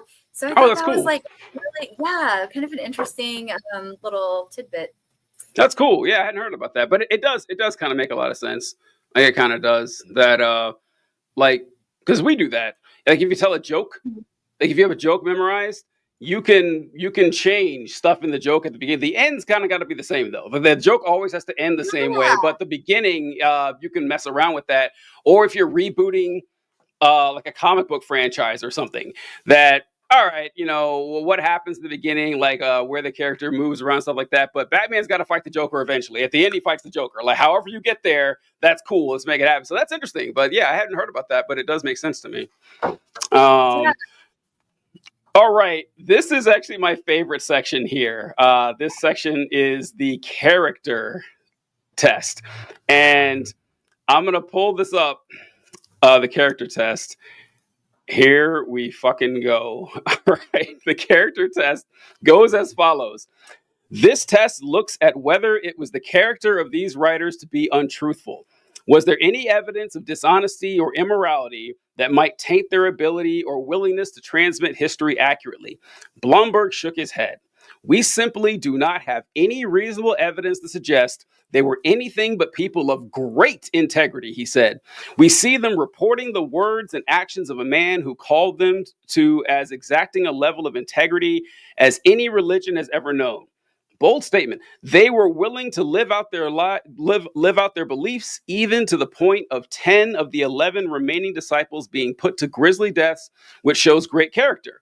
In terms of honesty, in terms of truthfulness, in terms of virtue and morality, these people had a track record that should be envied. Heather, I'll go first here because I wrote notes on this for the character test, and I'll read it. Literally nothing. Amazing. These all seem like good dudes. They said they were themselves. Like they believed despite persecution. And he talks about the persecution thing, and people bring this up a lot when they're trying to say that, well, of course Jesus was real. Look at all the Christians that were persecuted. And they reference the disciples a lot and how the disciples were all martyred.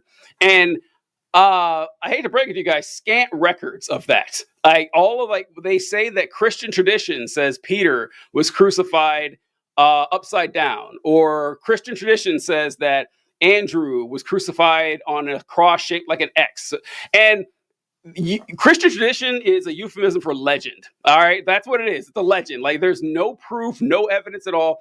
And I was trying to think, if someone knows differently, feel free to inform me.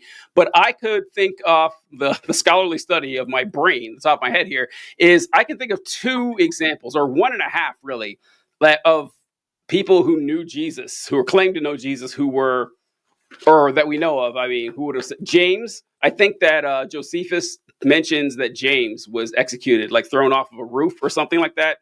And and Paul, who I was like, okay, wait, I always heard that Paul was executed by Nero. And I was like, well, that probably didn't happen in the Bible. Paul didn't write about his own execution, I'm pretty sure. The guy has some pretty cool shit, but I'm pretty sure he didn't do that. And so I tried to find, because I know he went to prison a lot. So he was at least persecuted. Like he wrote from prison a couple of times. And I found 2 old sources. One was Ignatius. I knew Ignatius lived a long fucking time ago. And, but Ignatius was born in like AD 100 or something. I said, okay, well, he didn't know Paul. That would have been secondhand. And then there was like Pope Clement, who was Pope sometime in the 100s or 200s. And I was like, okay, I mean, maybe we can go off that. But the oldest one, I can't remember which one it was Ignatius or Clement, which one was older. But the older source said that Paul spoke to like officials and people in the government, and then he passed away and went to the Lord. And people said, aha, that means he was executed. No, it doesn't. It just says that he spoke to Roman officials and he died. I mean, it could have only happened that way, right? I mean, he had to have done it first, and then eventually doesn't mean he was executed. But there's no like rock solid evidence that Paul was executed for his beliefs. But let's say he was. Let's say that Paul was executed, James was executed. Let's say all the other disciples were. they are not the only people to die for their faiths. They're not the only people to die for religion or die for something that may or may not have been real. I was like, that's it. That is I can't believe they added that as a section. Like what, a paragraph and a half saying, can we trust their character? Sure we can. Insulting, honestly, insulting. And it's not true. Like, actually, the moral character, the moral character of these people is called into question in the Gospels. You're right. That's a great point. You're right. All the time. Peter fucking denied Christ 3 times. He lied. It's written down. He's like, oh, no, I don't know, 3 times on the night Jesus was crucified. Is that someone who we can trust to? I mean, I know he didn't write one of the Gospels, but it's like he was supposed to be the first fucking pope. Like, he's a pretty important guy. And he's one of the 12 original disciples. So, I mean, and over again, like in the Gospels, there are accounts of them like being selfish, being petty, mislead. You know what I mean? Like, there were all kinds of times their morality was called into question. Like, the whole point is they were humans who needed a savior, I thought. So, like, we can't know we can trust these people. I'm just like, what are you talking about? Yeah, like that's a great point. That is a great point. Like, what do we know about Matthew other than he was a tax collector? Like, what do you really know about the guy other than that? That's a glowing endorsement for anyone. That I'm going around taking taxes from folks. Like, I'm sure he wasn't the most popular guy in town. Surely you know, but like, I guess we could just say it out loud because who knows who's watching. But like, I'm sure you know all the stuff about the Jewish tax collectors and how like they would like add more on top so that they could get bonus money that they weren't being paid for. Like, at least that's what I heard. And so that's why tax collectors were so hated. They had like turned on their own people, the Jewish population. In the Bible. Yeah. And like, then they would even like be like, oh, you owe $150 instead of $100 or talents or whatever it was that they were using at the time. And so they were dishonest, they were traitors. And it's like, this is Matthew. Just all like, over and over again, there is evidence. It says, such a good point. We simply do not have any reasonable evidence to suggest they were anything but people of great integrity, he said. That's the thing we do have evidence of. That's the one thing in the document itself we have evidence of that. Oddly enough, so like Matthew and tax collectors, there's a passage in there about James and John. John's, if we assume John wrote the book of John, he didn't, but if we assume he did, where they come to the Son of Man himself and they say, hey, when we get to heaven, who's going to have a better spot? That was it's like, that's the guy who wrote one of the Gospels. You have no reason to doubt this guy's integrity, right? And I was just thinking now, oddly enough, the 2 gospel writers who like nothing bad is actually said about them are Luke and Mark. Now that I think about the non-eyewitnesses, that the only thing we have written about Luke, I think it comes from himself, that, oh yeah, I'm like a physician or something, and I knew Paul. That's it. Like, no one says anything bad about Luke. And Paul said, was it Peter? Paul or Peter says something like, hey, Mark's a good guy. You can trust him. It's Paul, because he sends him with after he can't go with Silas anymore. But anyway, Paul has like a glowing review of Mark, but that's it. Like that's the only one where like no one, the only review we have was is a murderer. Like, that's also Paul was a murderer. Yeah, consider the source. Yeah, exactly. So that was a hilarious chapter there. Been redeemed now and stuff, but that was wild. That was a job was tracking down Christians to have them killed. Like, yeah, that was some hilarious shit. Okay, I just realized we kind of went into this already accidentally, but the consistency test, because I wrote here that Blomberg says it's unfair to judge the Gospels more harshly than any other ancient texts. If the Gospels were identical, they'd be the same book. There would only be one Gospel. And I wrote, this argument suggests that adding to a story is a contradiction. It's not. That has always bugged me. Whenever people would say, like what we mentioned earlier, that if they wrote the same thing, it would be boring and there would be no need for 4 books. And it's like, okay, but no one's asking for that, right? We're not asking for the same word. It's just that if you add something else, it has to make sense in the story. It can't contradict the story. That is a pretty low bar. We ask that for every book, every TV show, and every movie that we consume, right? It's not too much to ask God for something like that. And I wrote an example. Oh, go ahead, Heather. No, that's just a good point. It's not too much to ask God for that. We ask screenwriters for it. This is a consistent thing in here. Is like, well, you can't. Why are you being so hard on the creator of the universe? Why are you holding him to such a high standard? You would never hold some human who lived 1,000 years ago to that. So no, you're goddamn right. I wouldn't. Why would I? We're talking about God. I'm being too hard on the guy. It's insane. But I wrote here an example about one of my favorite contradictions in the Bible, because it's just so stupid. It's just so dumb. And it's this. It's so in Luke 18, it states that, and it came to pass. This is a story about Jesus healing a blind man outside of Jericho. I don't know if you've heard me talk about this one before. It's one of my favorite. And it says, and it came to pass that he was come nigh unto Jericho. He was walking towards Jericho. A certain blind man sat by the wayside begging. And hearing the multitude pass by, he asked what it meant. And they told him, that is Jesus of Nazareth passing by. And he cried and said, Jesus, thou son of David, have mercy on me. And then Jesus heals the blind man. But the same story happens in Matthew 20, verse 29. And it says, as they departed from Jericho. So in the Luke story, he was walking towards Jericho. And in Matthew, he's leaving Jericho. Once again, great crowd followed him. Same thing. And behold, 2 blind men were sitting by the wayside. And they heard that Jesus passed by, cried out, saying, have mercy on us, O Lord, thou son of David. And the multitude rebuked them because they should hold their peace. Anyway, I point this out. I was like, this is obviously the same story. If you follow what happens with Jesus, it takes place at the same time period.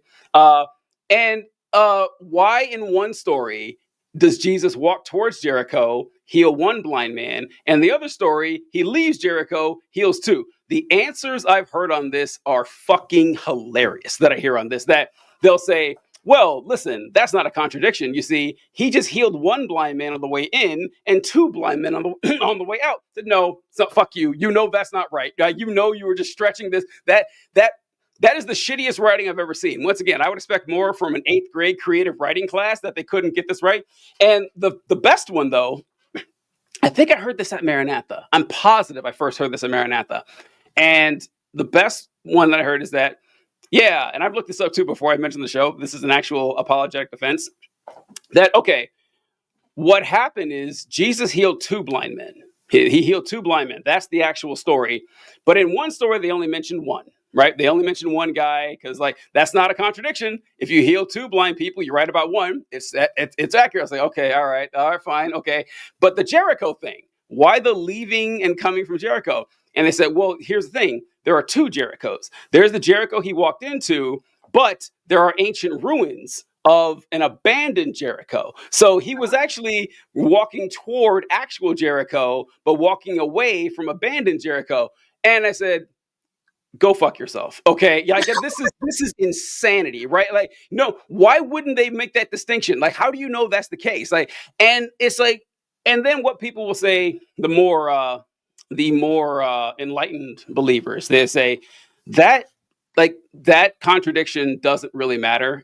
And they're right. It doesn't. It does. Honestly, if you're trying to prove the point of the story that Jesus could heal the blind, whether it was 1 guy or 2 outside the city, and whether he was heading toward the city or out of the city, doesn't change the actual scope. I agree. I 100% agree.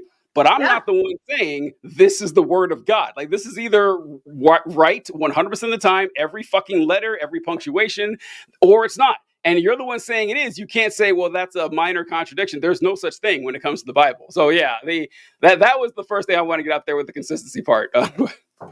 We're not the ones who said every jot and tittle. Yep. Wasn't our idea. Not our fault. So maybe don't have a literal approach. You know what I mean? Yeah. Easy to solve this problem. Yeah. Maybe. Anyways, which I know, not all Christians do. Some Christians have a more balanced approach, and so I'm not saying all Christians view the Bible that way, but just the people we grew up with, and then kind of people who wrote and read this book. It doesn't make any sense. If you have to work so hard to iron out all the inconsistencies, that you're having to do all these mental gymnastics, why? Just stop. Just go with the different. Clearly this is not a good idea. Just go with a different idea. Maybe the Bible doesn't have to be taken literally. Maybe its value as mythology enough value, or its value as a historical literature from like antiquity, just like the Odyssey or whatever. Like maybe that's enough value. Like maybe we don't have to make it into a rule book for life that should be taken literally. Like What you just said there, this reminds me, I swear this happened more times than I care to admit, where I will complain about a movie, like say like a large property, like say Star Wars. And in Star Wars Episode 1, The Phantom Menace, Obi-Wan Kenobi fights Darth Maul, the guy with the horns and everything, and the red face looks like a demon. And Obi-Wan Kenobi chops him in half. He just cuts him at the waist. Yeah, at the end of the movie. I don't know if you saw, but anyway, he cuts him in half at the waist. I don't remember them. Okay. And he falls down this shaft, and dies. And I remember, and I said, I was really disappointed when that happened because Darth Maul was such a cool looking villain. And I assumed that a villain that cool with that incredible appearance and menacing demeanor and a double lightsaber, I thought he would be that series Darth Vader, that he would be in all 3 movies and he would be like the primary antagonist, and they killed him immediately. And I would tell this to people and they say, oh, well, he actually didn't die. If you read the books, you'll see that he lived. And I was like, no, right? I shouldn't have to do homework to make your movie better, right? Like the movie that's how most people consume Star Wars. 95% of us never watch a movie. So I hate when people tell me to do homework to make a movie or a TV show make sense. That, you can't take it in its like encapsulated in itself. And they ask you to do this with the Bible all the time. It's like, well, if it's why it's so insulting that they say, to study the Bible, what you really got to do is look at the original Greek and Hebrew and learn. I said, my brother in Christ, for 99% of Christian history, your average Christian couldn't read, right? At all. They couldn't read the language the Bible was written in or the language that was translated in. And you're saying I can't have a relationship with God unless I study an ancient fucking religion? What are you talking about? You have a lower opinion of God than I do if you think that was his plan. Yes, that is such a good point. That reminds me, I think it was back in the first section, I was thinking that same thing when I was like, how do I know if this is true? And I'm like, well, I mean, I was raised in Christian fundamentalism for 20 plus years. I have a bachelor's degree from a fundamentalist Christian Bible college. I've taken many apologetics classes, college level, and I own several, I own an exhaustive concordance. I own a Thompson Jane reference study Bible. Like I own a lot of study tools and I understand how to use them. And I've read through the Bible multiple times. So like, I'm not saying all that to like brag on myself for being an amazing Christian because I'm an atheist now, but it's like, I'm just saying that's probably a lot more than most Christians in 2025 could say, right? Like I know lots of Christians. Ever. Most Christians in 2,000 years. Yeah. But so I remember I got really into that when I was a teenager. Like I would be like looking in my concordance to see like what the original word meant, and then looking my chain reference to see like all the times like that word was used in the Bible and what the meaning really was. And I remember my youth pastor or somebody saying like, well, the thing is, that's good. You do want to search the scriptures and study to show yourself approved and all that. But at the same time, the Bible will interpret itself. And it must. You should, because like, what if the Bible, like, what if you don't have access to those study tools? What if you don't own a concordance? What if you've never taken an apologetic class or whatever? Like, you should be able to read the Bible, and with an average level of intelligence, average reading level, you should be able to understand what the Bible means. And whatever is the simplest explanation is the one you should go with. Like, you shouldn't need a bunch of like, oh, well, this, and now it makes sense. And that's what I was taught, and but like, I feel like it's never applied. No. You just say it, but it's not. They don't actually believe it because they don't follow it. No. And also, if you do that, you'll have people with 40 different answers, and 40, which is what actually it happens anyway, no matter what you do. But that you're guaranteed for it to happen that way when it's just, oh, let the Holy Spirit guide you. Yeah, they burned you at the stake for letting the Holy Spirit guide you back in the day if you got it wrong. So yeah, that's not how that should work. I have one more. I have one more story with this. If you want, do you have another thing to go with the consistency chapter? I put I thought he made some good points in this part where like you would kind of like what we were saying before, I guess, like we did kind of talk about this in the previous section, I guess, but it does make sense that not all the synoptic gospels or John would contain all the same information, because that would be sus, actually, because like, why are they all exactly the same?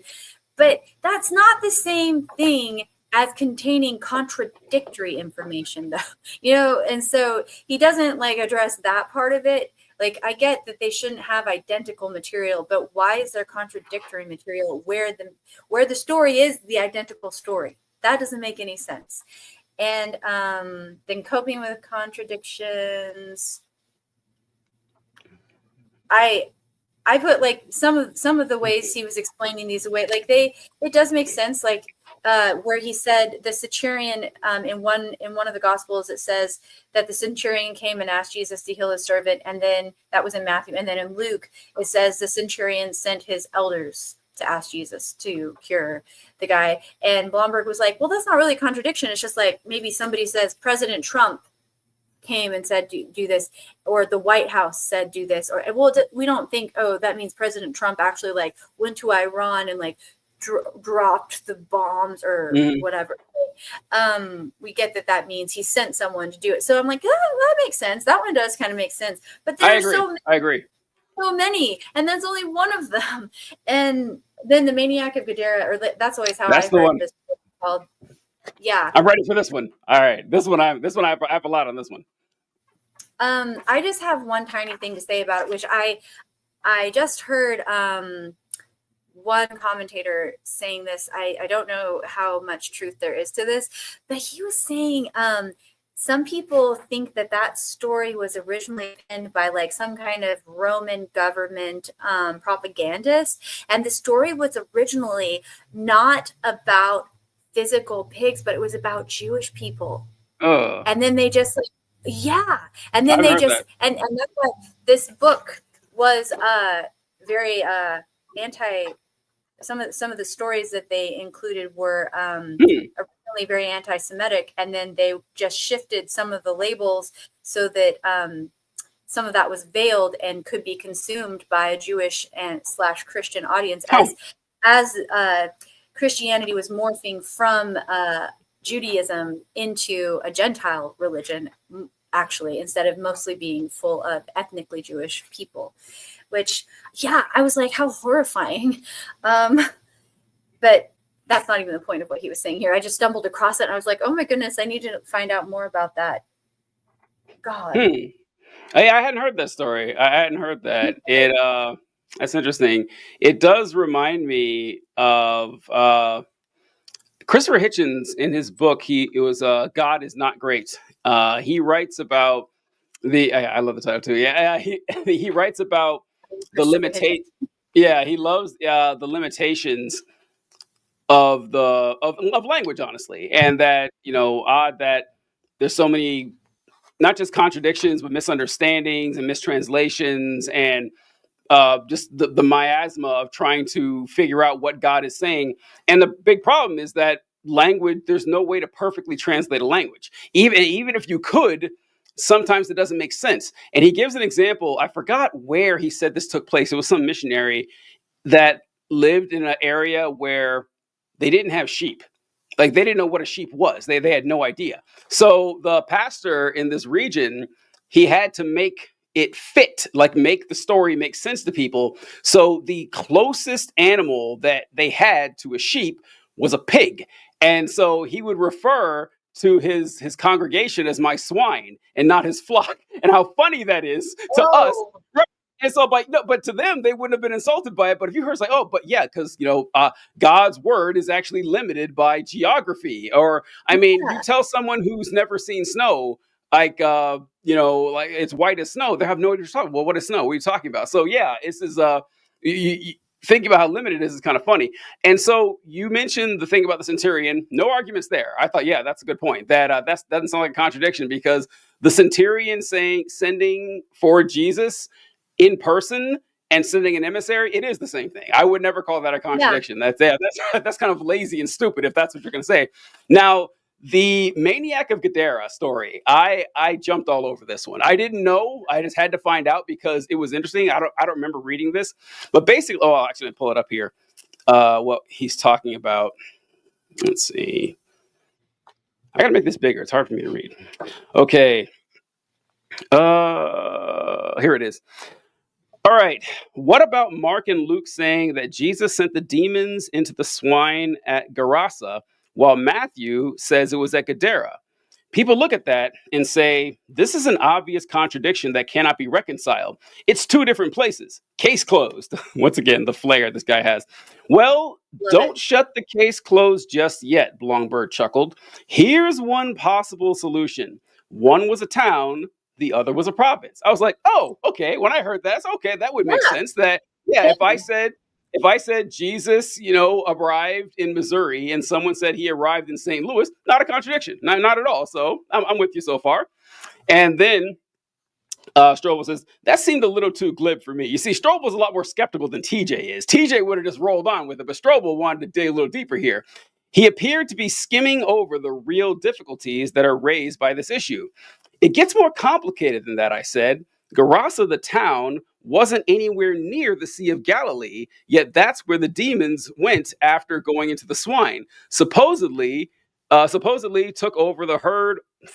Gerasa, the town, wasn't anywhere near the Sea of Galilee, yet that's where the demons... Is it missing a word there? Oh, no. Is that where the demons, after going into the swine, supposedly took the herd over the cliff to their death? This sentence still sounds weird. Okay, good point, he said. But there have been ruins of a town that have been excavated at exactly the right point on the eastern shore of the Sea of Galilee. The English form of the town's name often gets pronounced Karasa, but as a Hebrew word translated or transliterated into Greek, it could have come out sounding something very much like Gerasa. So it may very well have been Karasa, whose spelling in Greek was rendered as Gerasa, as the province of Gadara. Well done, I conceded with a smile. I'll surrender on that one. And I had to look into this because I had never heard the story. I actually didn't know that. I actually never heard the Maniac Gerasa. I never heard that. I always heard Gadara. So finding out that it's listed as Gerasa and Gadara was a surprise to me. And so I was like, that's interesting. I'm going to look up this town of Gerasa and Gadara. And I looked up Gerasa, and Strobel was right. His mastery of Mid-Eastern geography is incredible. He knew that on top of his head. I would have never guessed that. And he said, I looked and he's right. It's nowhere near the Sea of Galilee. It couldn't have been that city. And I tried to find the city of Karasa that Blomberg talked about. So I searched for it, and I found the city of Karasa appear in exactly 3 places online. You guys can search for yourself. Keresa. You will find it at discoverjesus.com, biblicalhistoricalcontext.com, and truthmagazine.com, which lists it as a modern city, which is not at all. The city doesn't exist. Like, the city of Karasa is not anywhere. And I said, this can't be right. I said, there's no way he just made this up. But as much as I searched, I couldn't find it. But I looked a little deeper, and I should pull up the actual article here. Hold on, let me find it. Because he is referencing something real, but the word he's using is incorrect. The actual city that he's referencing is the city of Kersey. And here it is. Let's see if I can share it with you fine folks out there. All right, the city of Kersey at the Sea of Galilee. And it's an archaeological site in the Golan Heights containing the ruins of a Byzantine monastery and identified by tradition as the site of Jesus' miracle of the swine. Part of an archaeological site is now an Israeli national park. Kersey takes its name from the Talmudic site. A marble slab with an Aramaic text discovered in December 2015 seems to indicate that someone settled the land in 500 CE, a Jewish or Judeo-Christian population. which is like literally 500 years out of the story. But I mean, that doesn't mean people didn't live there before that. But and I was like, okay, so it's not Karasa, it's Kersey. So I guess that makes sense. But then I realized what happened here, that we had said, well, there's like a contradiction here. Wrong one. Sorry. We had gone, and I was about to give it a pass till I realized this, that we had gone from Gadara to Gerasa to Karasa to Kersey. And it's like, oh, okay, this has to be right. It said, well, no, that's not what it is. Like, it says the maniac of Gerasa, and the fact that the Kersey is picked because it is the only town that exists that could possibly match that story. And it's the only one. There's no city in there that sounds remotely like Gerasa. And I checked it in Greek too, because like Kersey is an Arabic name. And I checked it in Greek. Yeah, I checked it in Greek too. And the word was like curio or something. It wasn't Karasa. Now listen, I don't know. I don't know if the actual like thing was just mistranslated, or my guess is just a made-up story. But the fact that he used the wrong word, he used the wrong city, a city that doesn't exist, or maybe Strobel annotated it incorrectly. That could have happened too. I don't know. Which brings me to my final point on this, is that Strobel wrote this down without checking it at all, right? And it's like, okay, you're saying that first he tried misleading you by saying, Gerasa is a town and Gadara is a province. And then when you called them out, and I was like, okay, well, that's true. They're not anywhere near each other. But there was an archaeological site of a city that kind of sounds like Gerasa. So maybe that's where it took place. And then, well, Karasa is not the name. It's actually Kersey. Why are you doing this? Why are you being so shifty on this, Blomberg? Now, that just leads me to believe you're not a trustworthy guy. But that's just old TJ, not the great Lee Strobel from the Chicago Tribune. Or he did look it up and didn't. Not Strobel. He would never do something like that. I don't know which one it was. I wanted to say one other thing about translating, because you reminded me of this story. I remember I was sitting in the classroom where Dr. Oates talked about Baptist history at Maranatha. Yeah. But I think it might have been that class. I don't remember. But there was a story just like what you were saying. I wonder if you heard the same story about Bible translation. He said there was a missionary to a people group that had no translation of scripture, and the missionary was like trying to translate scripture. Mm-hmm. And in their culture, you would knock on the door if you were a thief, but if you were a friend or like a person who had no experience, you would stand outside and bang two sticks together. Oh, I never heard it. When they were trying to translate, behold, I stand at the door and knock. He was like, so do you translate, I'm banging two sticks together? Or do you say, like, I'm trying to rob your heart when I'm knocking on the door? I was like, oh my goodness. One of those conundrums, that's really hard. Like, I get like the struggle. Or like if you ever read a translation of a book and you're just like, it feels like something's missing, but you don't exactly know, and you only speak your language, but it doesn't, that's fine. Like if you're just thinking of, oh, this is a piece of literature, right? But this is God's word, and the Holy Spirit guided the translators, and God will preserve his word. So there are no flaws, even in the translations. Like if you're going hold to that dogma, you have to be able to, like, that's an insane claim. You've got to like be able to back it up somehow. Anyways, you can't scream no fair, you're being too hard on me. Like if you're gonna make a claim like that, you can't do it. Yeah, you can't. It's nonsense. I hadn't heard that story. Yeah, you don't have to make the claim. You don't. Yeah.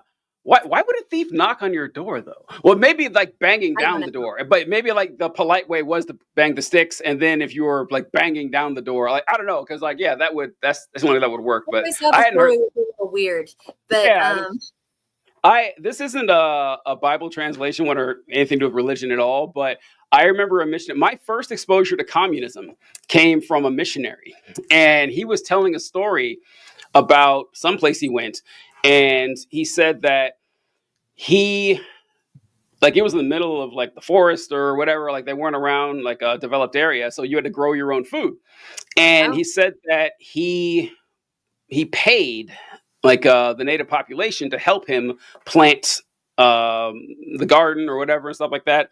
And so like, oh, okay, cool, thanks. And so they helped him plant, and they waited a few months, and then harvest time came, and he saw them out there, everyone just picking the food in the field and shit. And he It's the goes, pineapple story, I think, isn't it? Was it Oh, was it the pineapple?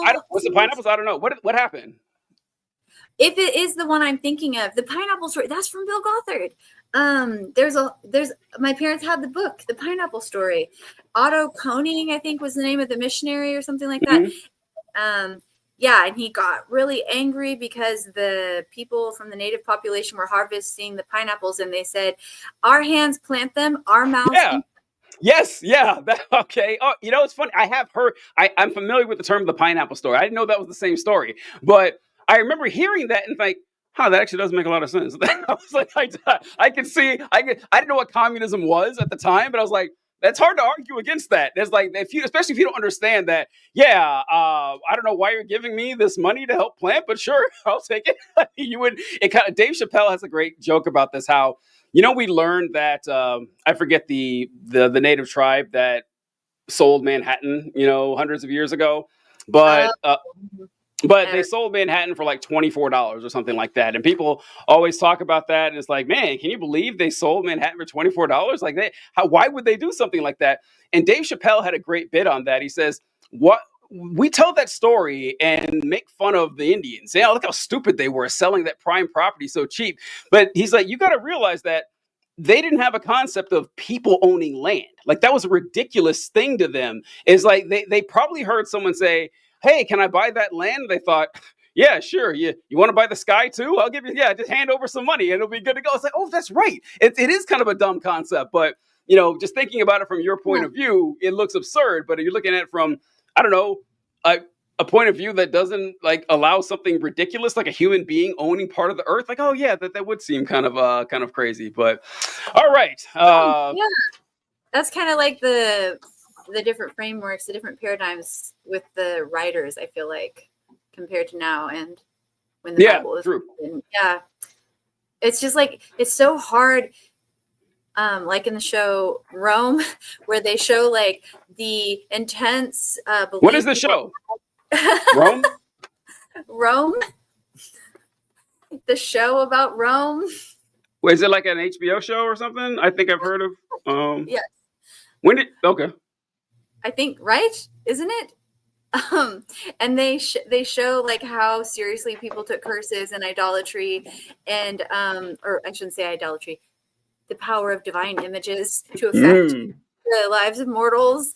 And it's just like impossible to conceive sometimes. Like cultures are so far removed from each other. Like it's impossible to really understand the intent or the abilities of the original people.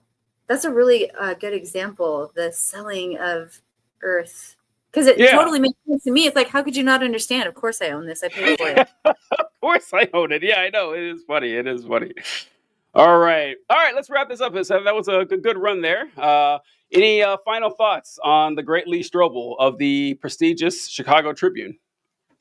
Well, I think you said, maybe it was either when we were talking about doing this or maybe in the first chapter, that you thought this was like drinking a cup of air when you read it. Yes, that's what I remember. Yeah. And I said, but he is a good writer in a lot of ways. And you're like, yeah, but there's no substance. And I'm like, I think we said it's like a crystal goblet of air. Well-crafted cup, but there's nothing in it. And I'm feeling it more and more strongly the farther in I get. It's just, I can't believe it worked. Well, actually I can, but it's depressing that it worked. It's depressing that it worked. It makes me feel like an idiot for trying to make an honest living all this time when I could do shit like this. But all right, good stuff. So, all right, folks, next time we'll tackle there are 4 more sections. I can't wait to read them. I can't wait. It's going to be good shit. But all right, we'll catch you guys later. I said later twice. How hacky.